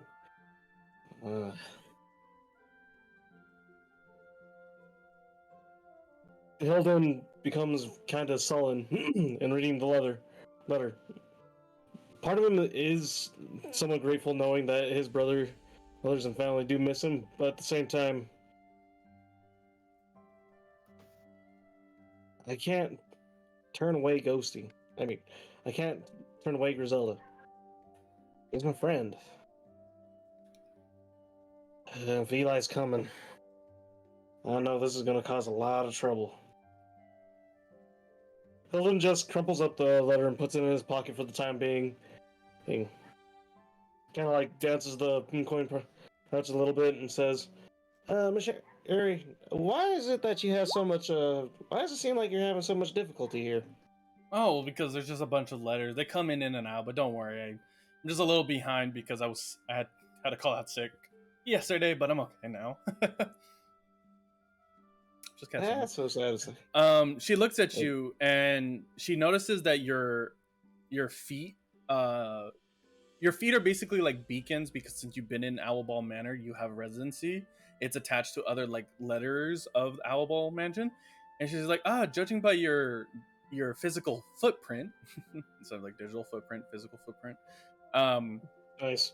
She's like, if you ever come to the contact with your fellow housemates of Owlball and there's something of Owlball and a individual called Woodham, Win Woodham. They also have letters here for pickup. You can take them, or you can just tell them to come collect them yourselves. It's up to you. But yeah, they have letters here.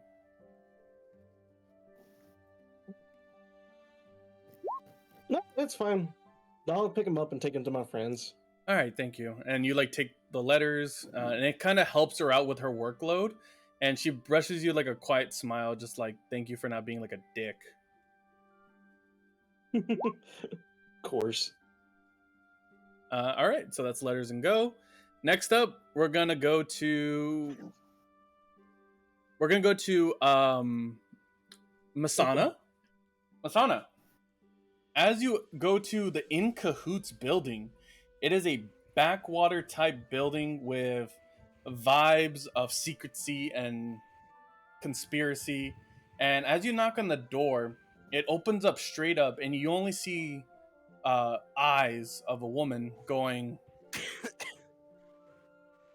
Yes, cough. No, it's not me. Going. Yeah. What do you want? I'm looking for a half orc. told I can find them here. What's it to you? To negotiate a deal of sorts. You hear the slide thing close, and you hear locks, chunking, and the door opens up. The person's standing behind the door, but you see, put all weapons on the table to the left, please.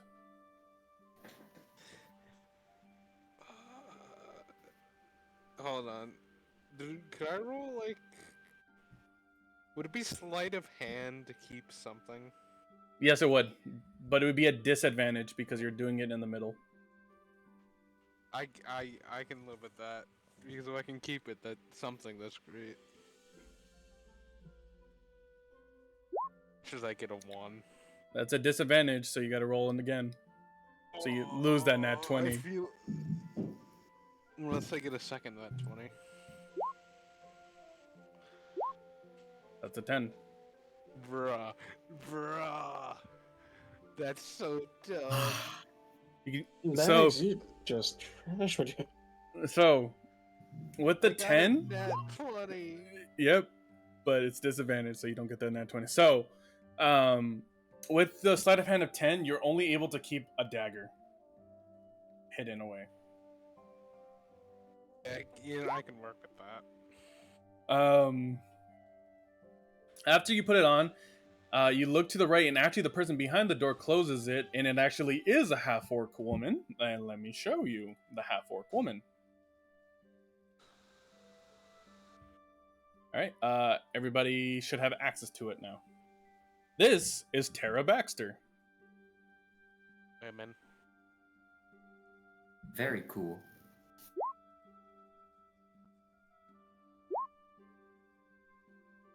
Oh no, she's high. Nami. Dumb. And behind Tara is a table sitting with a shady looking man with eyes of green, whispering you over like, please come here. And let me show to you guys, and you guys have access. This is the owner of In Cahoots, the Secrets building. This is Veto Hoyrest, a Wanti pureblood. As you enter in, Vitol says, "Hi, what can I help you with today?"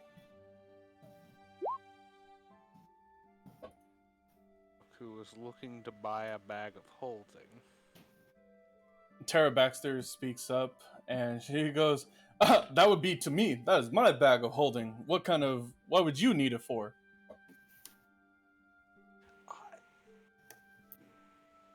I'm afraid I'm not at liberty to say that, but how much are you buying it for? I'm buying it for 25 gold. Fuck. Anything above 5. Oof. Yes, the old 5 gold bag of holding. She looks at you. She's like, "You look like a strong Okay. woman. Would you like to make a competition?" What kind of competition? do you Easy. need? We'll have an eating competition. Nothing more than just red meat. Fuck vegetables. Ugh, I hate vegetables. It's all about meat and hydration of water. That's all I care for. That's all I'm going to use that bag of holding for anyways. It's just meat and water. That's the only things important in life.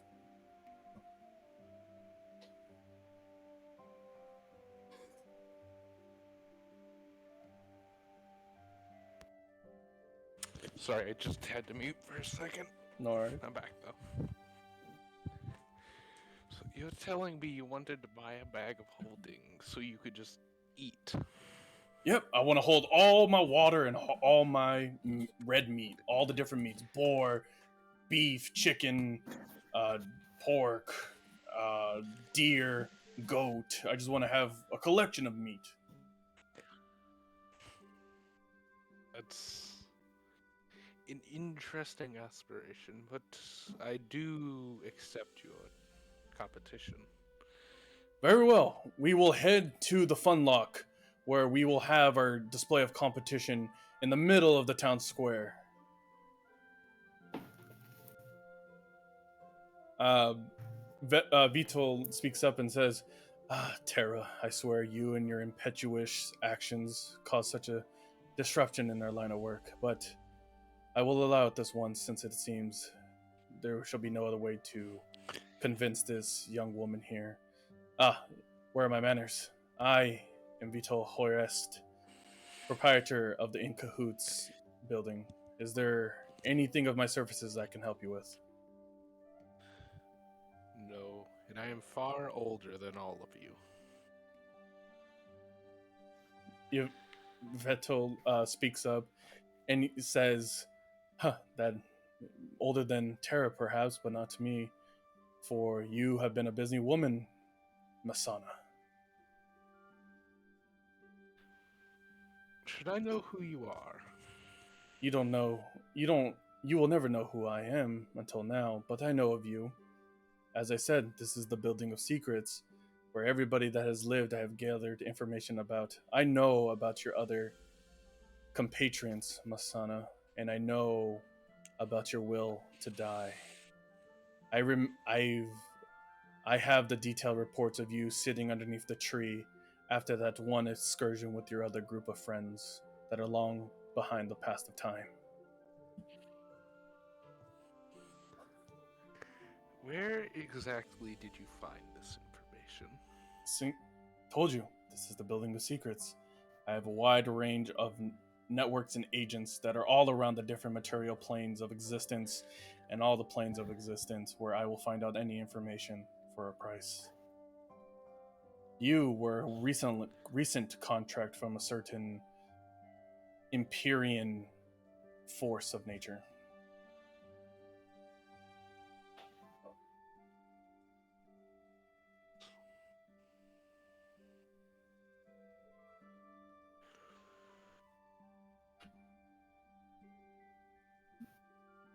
It's okay. I know you're thinking. That's So it. don't That's the question. I answered it. That's the question. Oh, you did? Yeah. I didn't hear it. Oh shit! What the hell? He says that that a certain Empyrean force offered a contract to search up information about you, and that's what I did. Who made this contract? I'm not at liberty to say, as it's bad for business, unfortunately. Well, I suppose I'll find out eventually. I prefer for you to keep your I will say that you're already in business away from mine. I will say that you're already in cahoots with them. Him?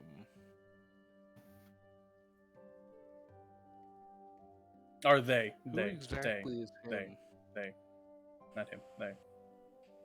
Sorry. You're probably talking about that old witch, aren't you? I cannot say yes and I cannot say no. Take it as you will. Masana's just gonna nod and then turn back to the half-orc. So, about that competition. Yeah, you want to do it right now? We can go set up. Sure. All right. Though I will be warning you, I won't lose.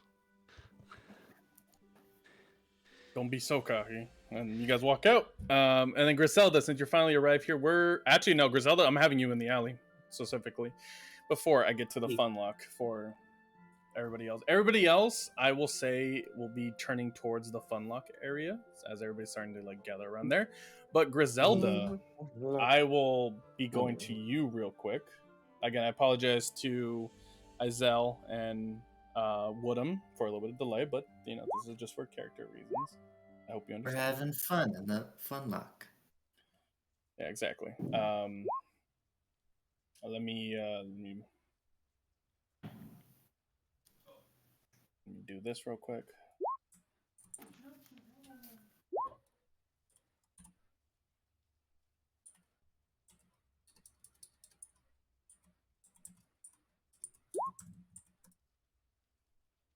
Okay, let me skip to this song.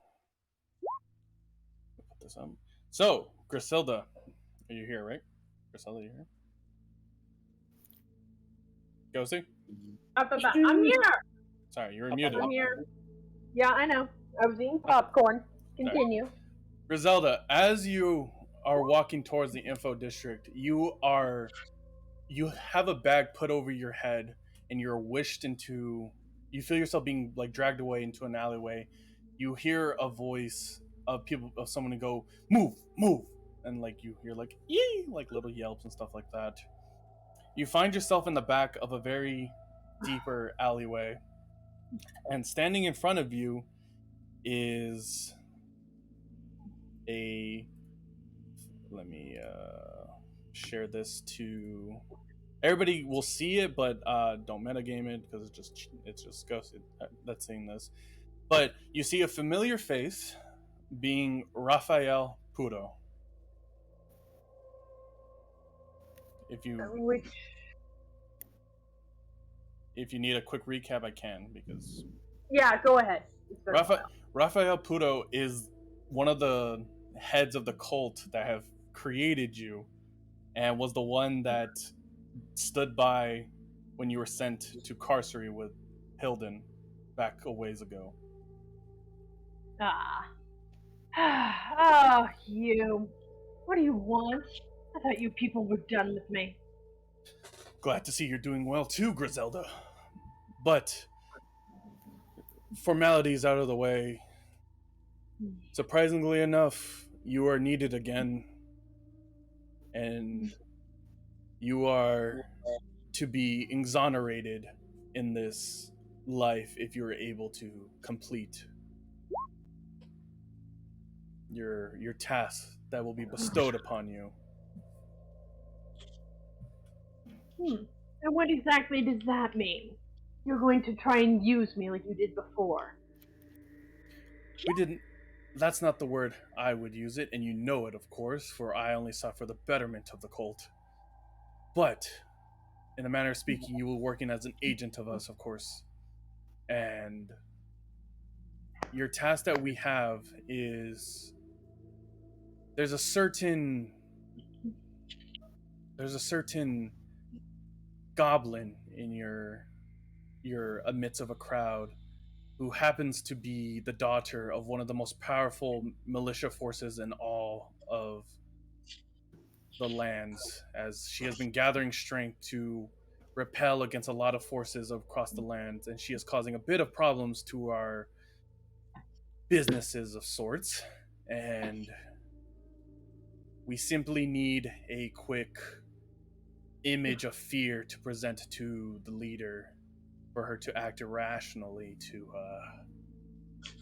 how do you say, cause chaos. As he smiles, and he does that like thing where he like pushes you against the wall and like puts the hand up, not in like in a seductive way, but just kind of like a you're beneath me type of way.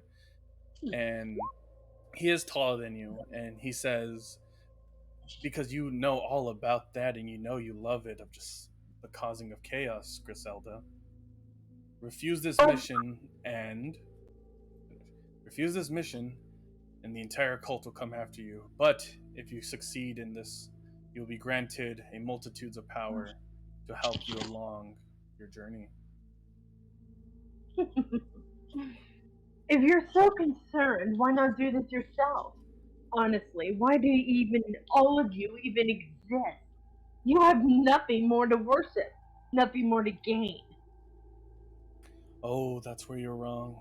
For the other side of the cult is already preparing to unleash a beast upon the lands that you will soon uncover if you do not to do this. As for I am trying to put you back in charge of the cult as a icon and as an idol to diminish any sort of rebellion within the cult. But the monster that the other side is creating is a beast of unparalleled proportion and has already started to gather strength in its predominant state. As for when it is ready to be unleashed, I do not know, but all I know is that it will wreak havoc across the lands. Aw, you're trying to give me a pet giraffe. That's so adorable. But I've told you before, I'm not your attack dog. You claim you're trying to give me power, to put me back on top, when all you're trying to do is put me back on a lead. And I'm not interested. She's going to put a hand on her sight. He looks at you and he says, "You have gotten soft, and you leave me no choice. Goodbye, Griselda." He puts a hand on your face, and you feel the heaven and hell side of you just retract into a tiny orb that he just crushes, stabs you in the gut, and that is, you are unconscious for the time being. Seriously? Yes. No! And My alchemy equipment! and he disappears, leaving you in the alleyway of blood. And then we're happily gonna go to the fun lock. The funny parade. No! The funny parade. The funny parade.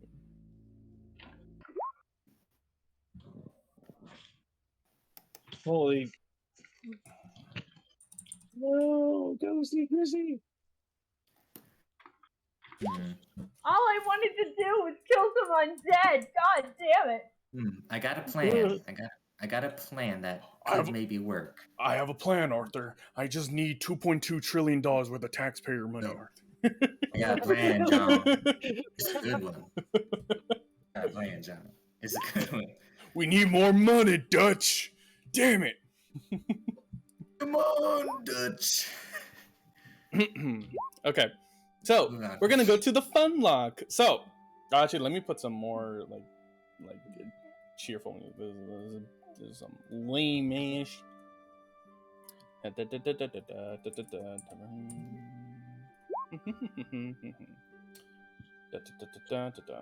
we go. Bada bing, bada boom. Let me copy this. Let me go to here.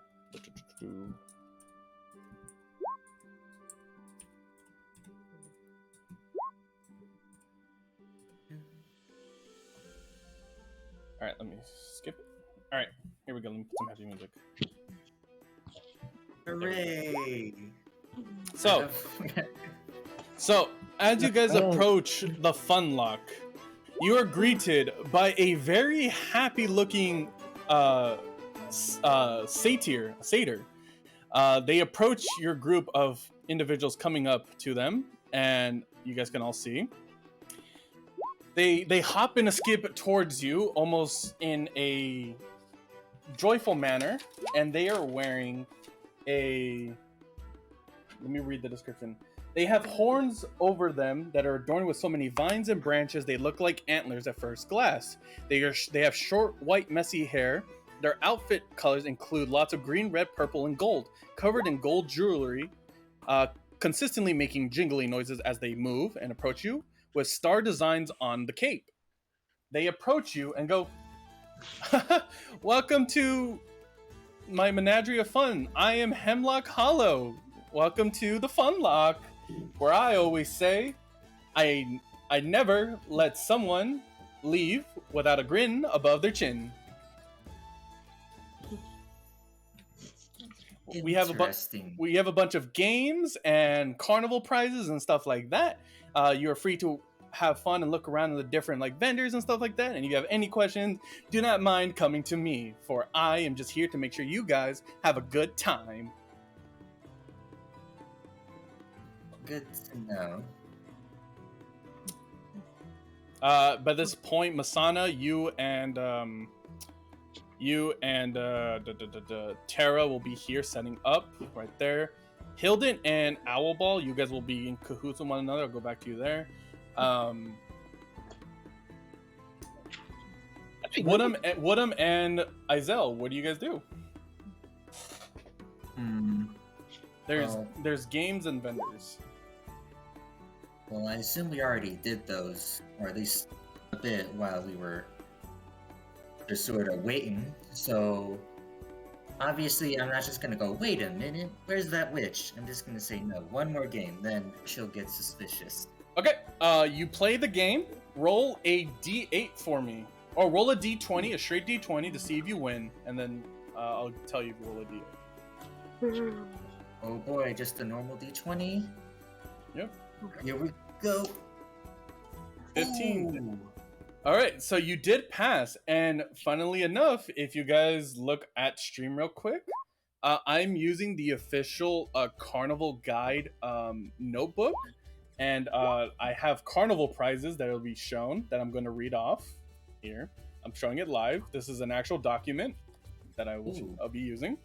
Roll a d8 for me to see what Carnival prize you get. D8. Let's see what I get. Oh, wait. Cheesy wants me to take a picture to share it to you guys. I'll share it in the D&D chat if you guys would like to see it better. 8. What do I get? Okay. All right, it's gonna be in the D&D chat, guys. I'm gonna post 2 pictures. So the first one, that's the first one. Oh, it's on its side. My bad. I'm sorry, but you guys can read sideways anyways. So. Yeah, there you go. It's an actual document. So with the D8, you win a wizard hand puppet. As an action, you can twiddle the puppet's arms to gain the benefit of the detect magic spell. After 3 uses, the hand puppet disappears into a puff of smoke. Basically just a little puppet thing? Yep. Huh. Woodham, please roll a d20 to see if you succeeded at any of the carnival games. Just a d20.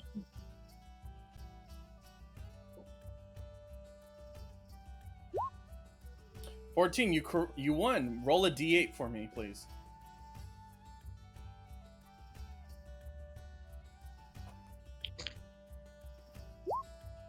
$6. So with 6, you have won magical face paint, a single application. As an action, you can apply this face paint to yourself or another humanoid creature you can see with you, and the recipient gets the benefit of the disguise self spell for 1 hour, being able to turn into any humanoid individual of any shape or size, and any features of any race. Helpful. That's useful. I just got a puppet. What the heck? A detect magic puppet. That is true. That is true. Sleep and Cheesy, Hilden and Griselda, or Owlball, my bad, Owlball. You guys meet up. You guys find yourself in tandem at the Funlock. You guys are free to I interact. thought it was knocked out. No. I accidentally said you on accident. Yeah. It's Owlball and Hilden. Okay. So I just got up from that encounter and walked away. What? No. I said I accidentally mixed you guys up. You're still in the... I said Owlball and Hilden. I mixed you guys I'm up. still unconscious then. Never mind. Yeah. He's dying slowly. Yep, just bleeding out here. Don't mind me. Go ahead, Hilden, Owlball. You guys are free to talk. If you got to unmute. Hey, Remy. Hey, I don't see you hello, around these Hilden. parts. Oh, I just got out of the clinic. They need some supplies. What kind of supplies do they need? A black and purple lily. They smell of death. Probably from around the graveyard, I think I remember her saying. If it's something about the graveyard, and being a few of the rest of us are going to go down there to do a job, maybe you can come with us to find what you're looking for. It's better that we stick together more anyway. It'd be nice, but We all have things to frankly, do. It's we all have things. Yeah. It's just frankly, I don't know if anybody really wants to be a group. There's too much. Can I be honest with you, Gary? I'm worried that everybody don't really like each other too much. Maybe it's too much for me to say. Oh, sorry. Go ahead. No, please go on. I struggle to know when to talk. No, you're good. I was gonna say. It's just. I mean, I'm not dumb. I notice things. I know. Well, a lot of us just kind of got grouped together, for someone's benefit. That's too much to say that we're friends, but I'm hoping that we can all work together here soon. Like, just truly become friends. Oh, it's a work in progress, you know. If something I learned the hard way is that friendships are built along the way, if that makes sense. You can't just pick a friend and call them a friend. If that makes sense. At least not for me. Trust has to be earned. Oh, I And can understand that. I think everyone's a little bit like that. Even you, in some degree. Well, I can understand that, Grim. It's different for me, being from trapped in that temple all that time. I guess Temple, it's eh? kind of hard to say who's friend and whatnot. But no, I can count as you as a friend. Oh, sidebar. Hey, Mathis, other than Wooden, who was the other person that I have mail for? For Owlball. Thank you. I was just double checking to make sure.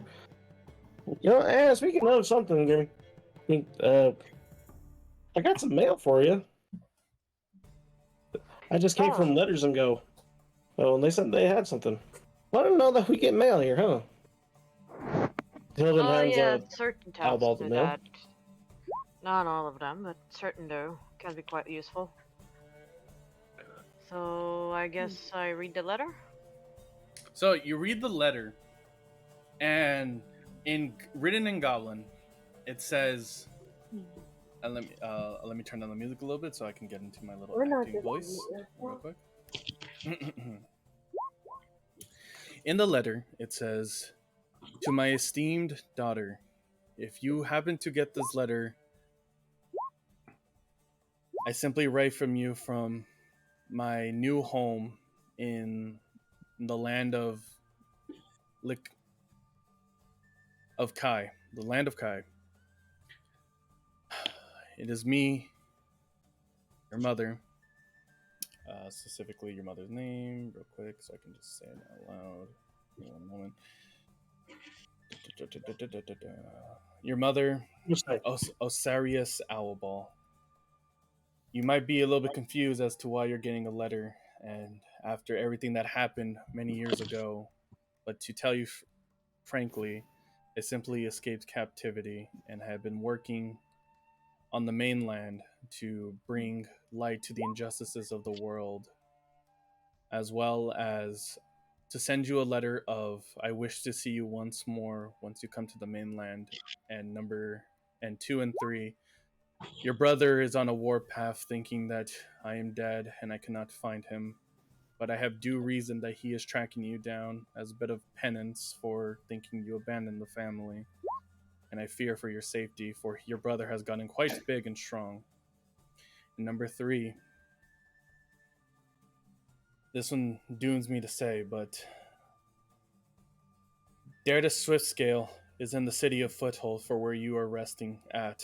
She has allied herself with a very powerful man and is using his resources and technology to bring a certain ruin of destruction to the land.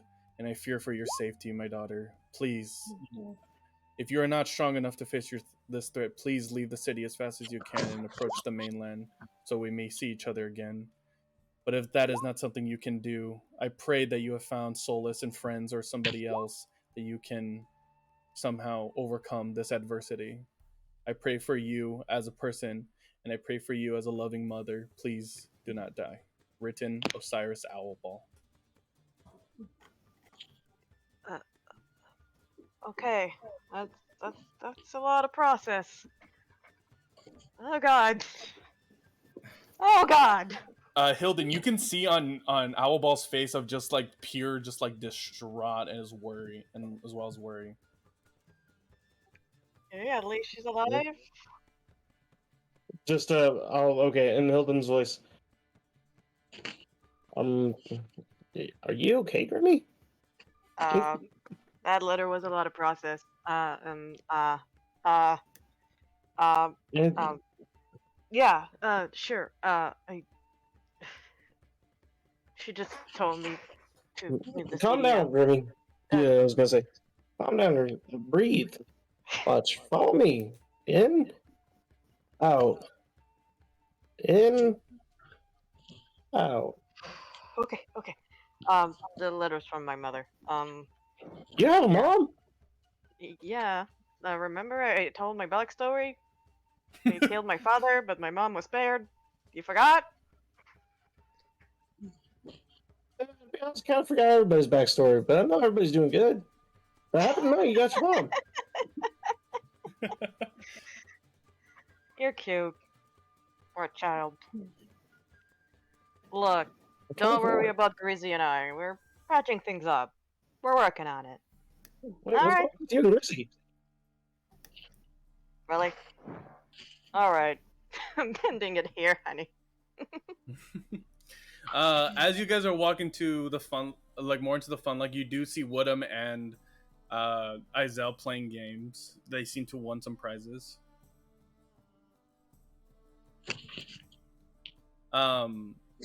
And as you approach, you're approached again by Hemlock, going, "Well, hi, welcome to my fun lock." And she's a little bit too close to both your guys' faces. Doesn't seem that she has like the social cue to like not invade personal space. She's just really like energetic, or they're very energetic because satyrs can't be girls. It's canonical, but they can be thems. So, yeah, they are just like in your face a little bit, but like, yeah, please enjoy yourself while you look at the different like vendors and games and enjoy yourself.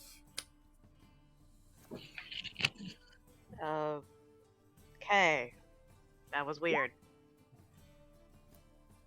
That was a very interesting creature. I somehow feel like I was challenged. I don't know why. Would Hilden like to play one of the games? Yes. Would Owlball like to play one of the games? Do I see everyone in the Funlock area? You roll a perception check for me.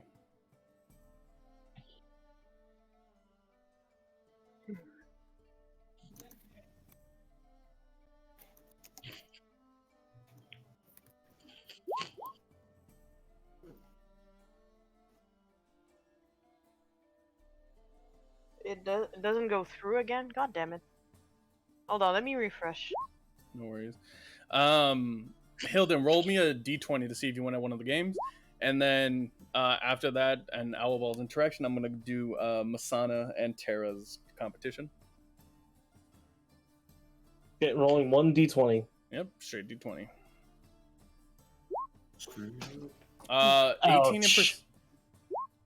18 in perception. Okay. I don't. Oh, that's a natty 1. Okay. Ooh. All right, so I'm gonna do Hilden real quick. Hilden, you were Alright. playing like one of those baseball games. You're trying to knock over like the milk bottles, right? And you throw the baseball, and it hits the wall so hard it ricochets and goes backward and hits a kid in the head, and the kid just gets knocked out. Just like, oh mom, can we go? And just fucking hits the ground. Hilden does this. And then walks away slowly, then very fast.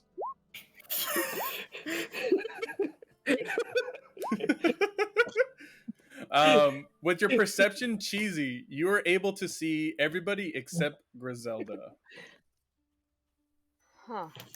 Um, Be here by now. Well, cutting mind if I cutting real quick to Terra and Masana. You see Hemlock approach a stand and using thaumaturgy on her voice, she says, hello everybody, can I have your attention please? We have a small eating competition between our local Terra Baxter versus the challenger and she like points at you, Masana. They're trying to get your name.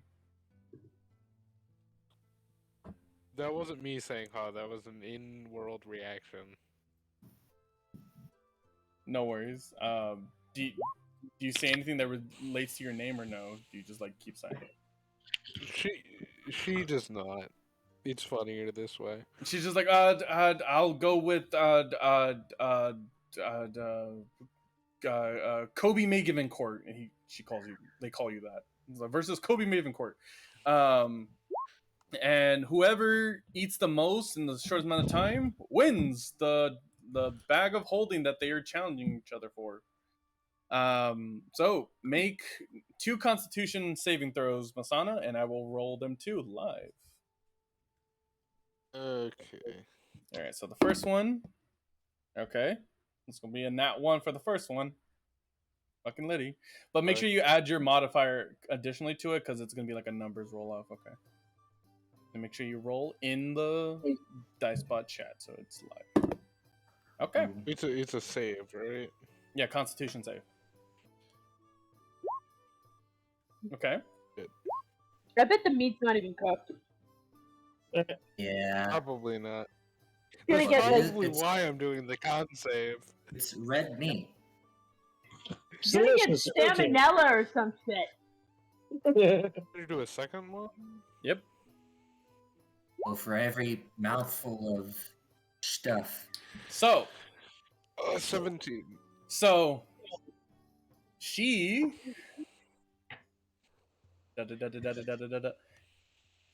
she sadly got 30 overall and you got 31. Due to that nat 1, she choked up at the beginning and you beat her at the competition. Because Really? I rolled a nat 1 and a 14 and then plus her modifiers and Yes. but you beat her at the competition. She chokes and like ends up on the ground kind of like heaving like ugh, like type shit because it's too much and she's just like, okay, you win, and she like goes onto the ground just like holding her stomach like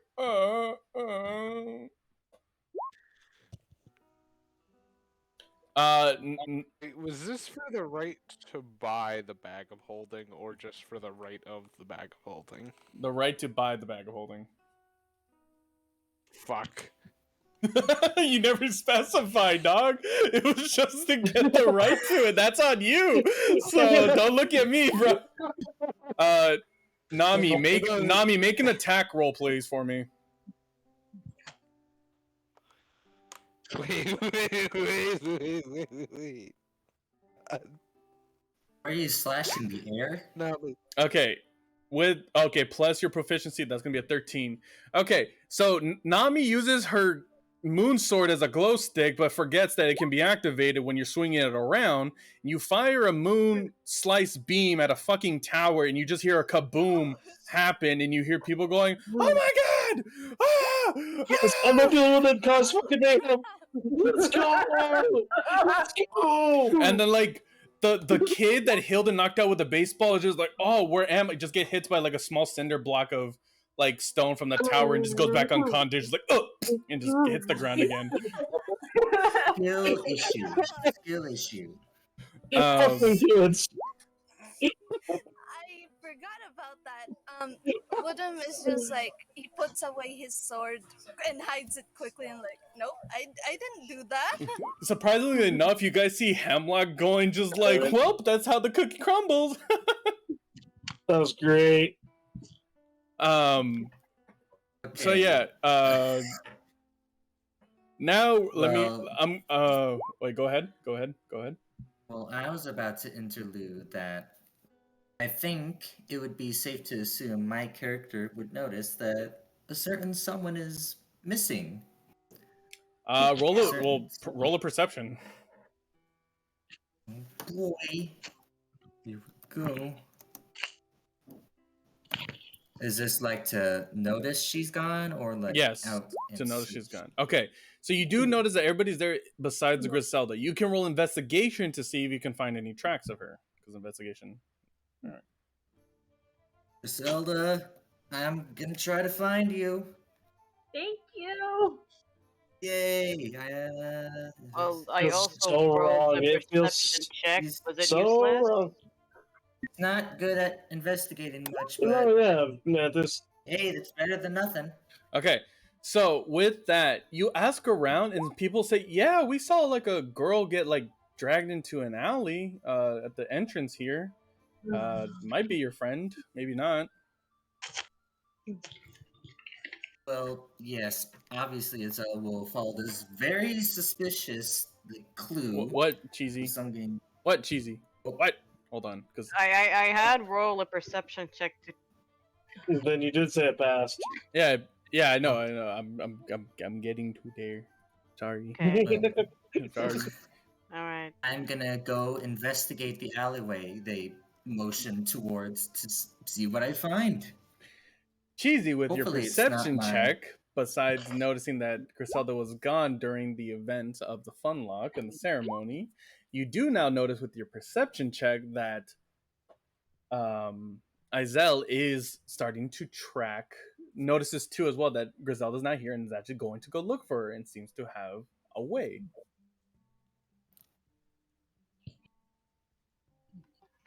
What do you do?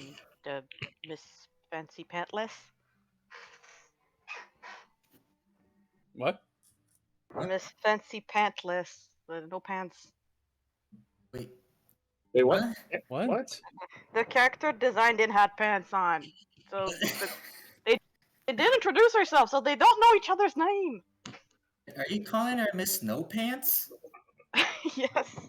Oh, okay. I was just like, what are you saying, Cheesy? Fancy no pants, whatever. Goblin surnames. That was an interesting fucking setup right I- there. I tried. You could just say like the Rabbit Girl or something. But it doesn't like being called Rabbit. Hair folk. I'd rather be Careful. called Rabbit than No Pants. Yeah. Fine, I'll call Bunny. I'm sorry. No, you already called her No Pants. You gotta deal with Yeah, it. just no pants now. Masana, do you follow your compatriots? Because it looks like they're searching for something. Is the half orc unconscious? No, she's just kind of throwing up her lunch. Okay, I was going to rob her, but I guess not. I'll go with them. Okay. And as just a small retcon, I'm going to, before we get to this last little part over here, Hilden has presented the letter to Woodham.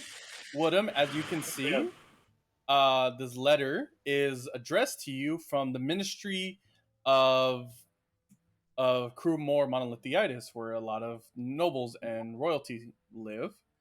Opening up the letter, it says, to the descendant of Martha and William Woodham, due to their untimely passing, and after many corrections to track you down,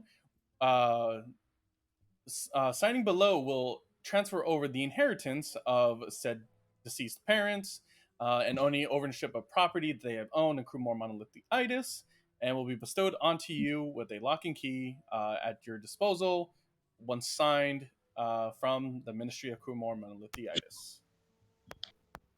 So it's pretty much the will. So they're.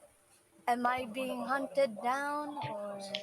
No, they just... the letter was to say that your parents just died. You just got their inheritance. Oh, okay then. You're Batman? Oh no. Yeah, I guess I am. You sounded so casual, like they died. Oh.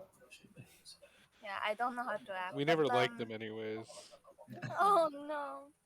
My character looks Cool. a bit glum, but you'll sign it eventually.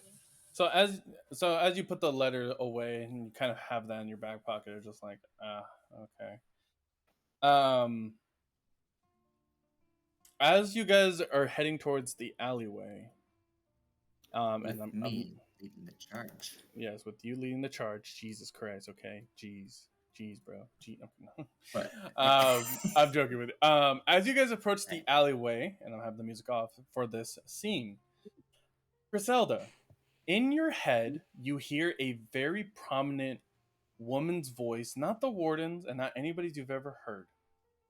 You hear a woman's voice going, what a waste of a soul to go simply die like this. I simply can't have that. I know you can hear me in your unconscious state, my lovely little champion, as she puts it. I am going to bestow you upon life, for when you awake, you will find yourself changed anew, and You will one day find out about me, but for now, I need you alive. For how you need others alive, I need you alive.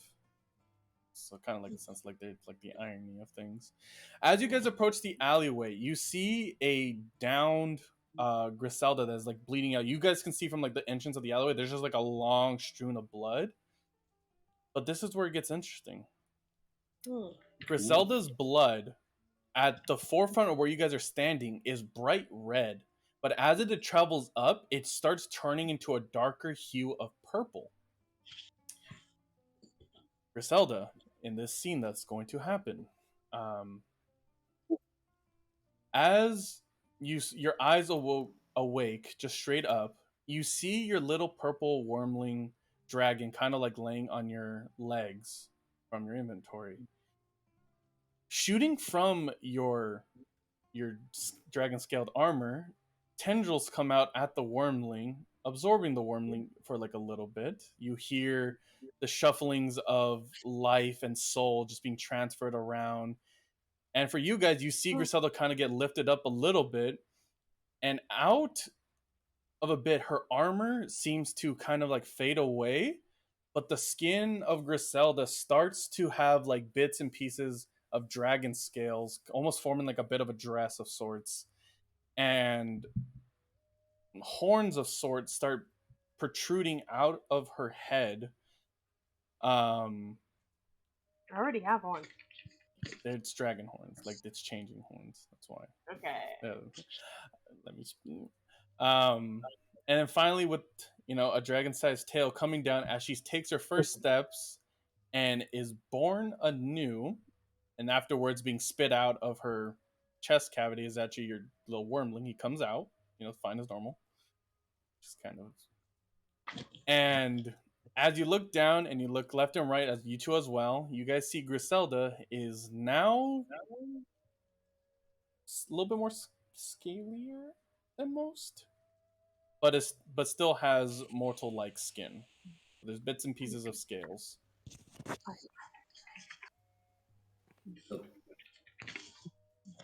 Put her down.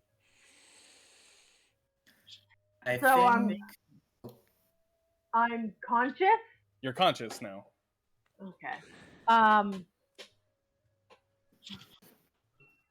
going to look down at my new appearance and my tail and the dress and everything. I'm kind of speechless for a sec, and I'm going to feel like my stomach to feel for the wound. You notice that the wound, the scales like put yourself back together, and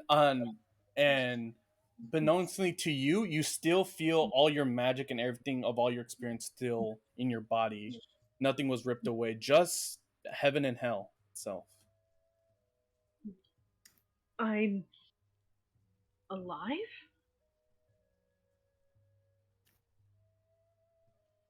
And if I Yeah, chime in, they'll kind of move forward. oh, I want to go forward. Fuck you. Hey, I led this charge. I'm going first. All right. So it'll be like this for you guys. All right, there you go. That's the order. And you guys are like this. Yes. All right. So as you guys are in the alley, you just see Griselda just looking different. Yes, and Zella will just slowly approach Griselda in her new form and just ask, "Are you all right?" I appear to be, though I have no idea what I am. Real quick, as you say that, Griselda, you hear in your head saying, "You are no longer partly dead in between both worlds. You are flesh and blood onto the plane of materialism. You have a soul and you have free will, for you are your own person now, Griselda Luminian." And the void dissipates. You mind if I continue what I was going to say? Yeah, continue. I just had to interject. Go ahead. No worries. I noticed you were gone a while ago, but see the blood. What happened here? I couldn't begin to tell you, but I'm alive. And I'm no longer a monster? Then what am I? A dragonborn? I am very confused. Well, To put it simply, as this might sound very like goofy and cheesy, but it's the best way to explain it. If you ever seen Miss Kobayashi's Dragon Maid, the main character, that's kind of how it is. It's just like you have human like features and stuff like that, but you don't know if there's anything more to you just yet. Try breathing fire. Can she do it not here? What? So I'm purple. Yep. Okay. Shake. Just Can okay. I use? To explain how you look, you have like you can see like flesh and like your body like skin color, but like covering up from like your lower parts to to like the frontal breast, it's pretty much like scaled, but like to almost like cover it pretty much, if that makes sense. So I have a scale body from my feet up to my chest. Yes. Okay. And then I just have my regular face. Yes. Got it.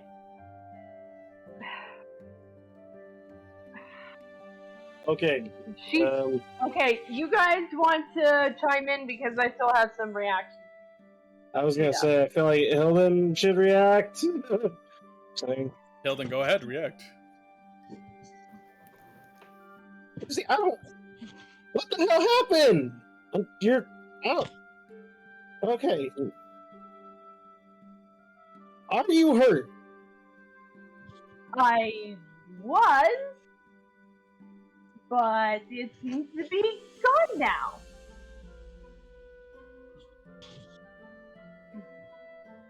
I don't know what to say. I'm happy you're okay. But why did I not know that you were in trouble? I was knowing you were in trouble. Well, I'm afraid I was grabbed out of nowhere and didn't have much time to react. It seems that some of my old cult has been tracking me down. She looks to Albal, and they seem to be searching for your mother. They offered me a boon to get unlimited power in exchange for... Honestly, I can't even be bothered to remember right now.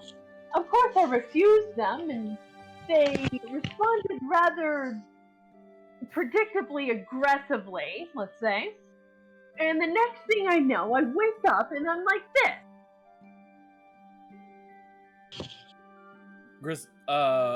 Owlball, how do you feel in your head knowing that Griselda sacrificed her well-being in return of not giving information about you or your mother? She's just stunned right now. Okay, fair enough. Continue. Griselda's just going to touch like her arm and move it up to her hand. I felt nothing for so long. I forgot what it's like to feel warm. And it's true, you can feel the warm blood of your cells flowing through your veins. You can feel the sense of touch on the walls and on your scales. You can feel the different textures. You are alive, Griselda.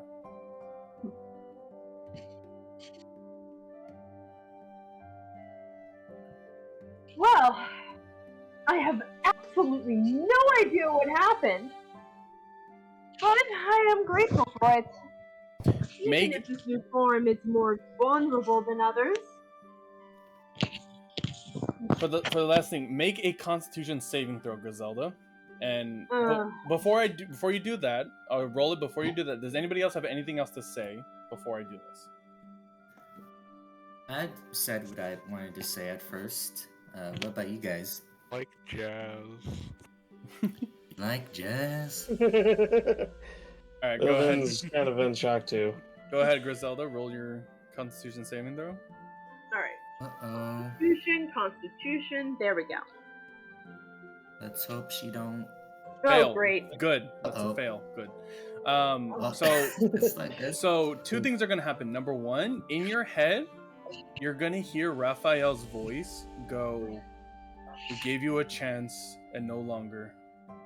From now on, you are an enemy of the cult, and we will hunt you down." And from that voice, it makes you like kind of like you feel the first time since you feel fear for once that you can die.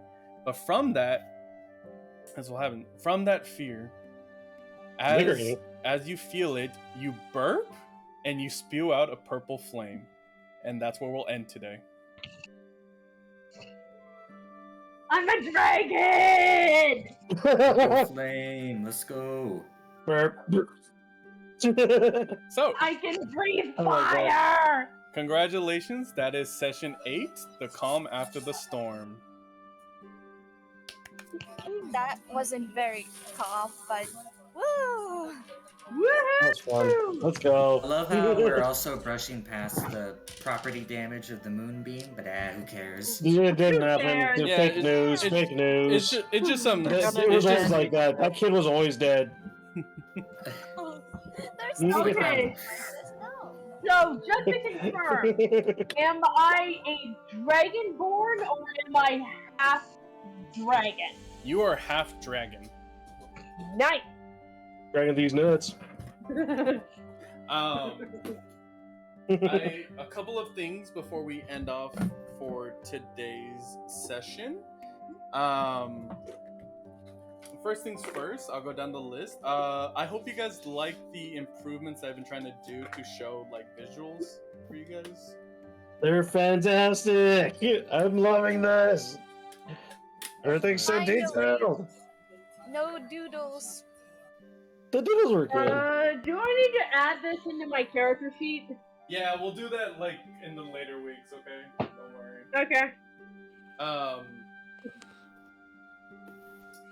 Does anybody have any questions before I do the farewell bye today? I'm good. So I had a joke before I wanted to do, but it was a serious moment. What's the joke you can say? Go ahead. I wanted to go up to Griselda and as she's waking up, just be like, "Hey, you, finally awake." Oh god. Okay. Okay, I looked it Cool up. joke. I like Apparently, it. my breath weapon is just destructive energy, which is awesome. Horrible. So, a couple of things. Masana, I will text you a lot of stuff for because of the fortune telling because you passed it, okay? So it's a lot of vital information. Okay. And you're gonna get yourself a brand new little power there. Griselda, later on in the week, I told you, I'll be adjusting your shit a little bit. I hope you're okay with the change. It's just that, hey, you made the decision of refusing, so I had to take this route, bro. No, it's totally fine. I'm absolutely okay with this. Though Griselda will be a little bit annoyed to lose her tiefling size. That is true, but I will say that, you know, a lot of changes are happening. Since you are a humanoid, you will be able to feel emotion, so you will feel shame and go to different therapy emotions. now. Yeah. Griselda will go through many existential crises. Sana will just send you her therapist postcard. Video game field notes. Oh, God. Thank you. Thank you, video game. She's field just gonna notes. get mad at everyone else now and actually show it. Yeah. All right, so let me do the final wrap up here. Let me just do this in order. All right, we'll start it off with today with Tanner. Please say your farewell today. Bye bye, everybody. Masana, you're next. Mags, you're next. For your farewells. I said goodbye. I did not hear it. I'm so sorry. My quality though. Do not worry. Cool. Nami, I am glad you were able to make it today. Please say your farewell. I hope you had fun. Yes, I had a lot of fun, and I'm really sorry for the background noise. It's okay. You're doing your best, and I appreciate that. Cheesy, say your farewell. Bye bye. Ghosty, your farewell. Bye bye! Look forward to more! I'm a dragon! Yeah, we'll be back in 2 weeks, and then sleep roundabout for the players. Good night, everybody. Another great session in the books. And then, as again, I'm your host and local Mafia Boss Mantis 6 and the Dungeon Master. And I appreciate for everybody that came to see today's session. We'll be back in 2 weeks Saturday for the next session, where the group will be exploring a little bit more about themselves, and we'll be tackling on the graveyard. Little clappy clap. Let's It go. is all time for us to head back to the bar and have a rest. Have a good night. Night, everybody. Bye! Okay, Bye.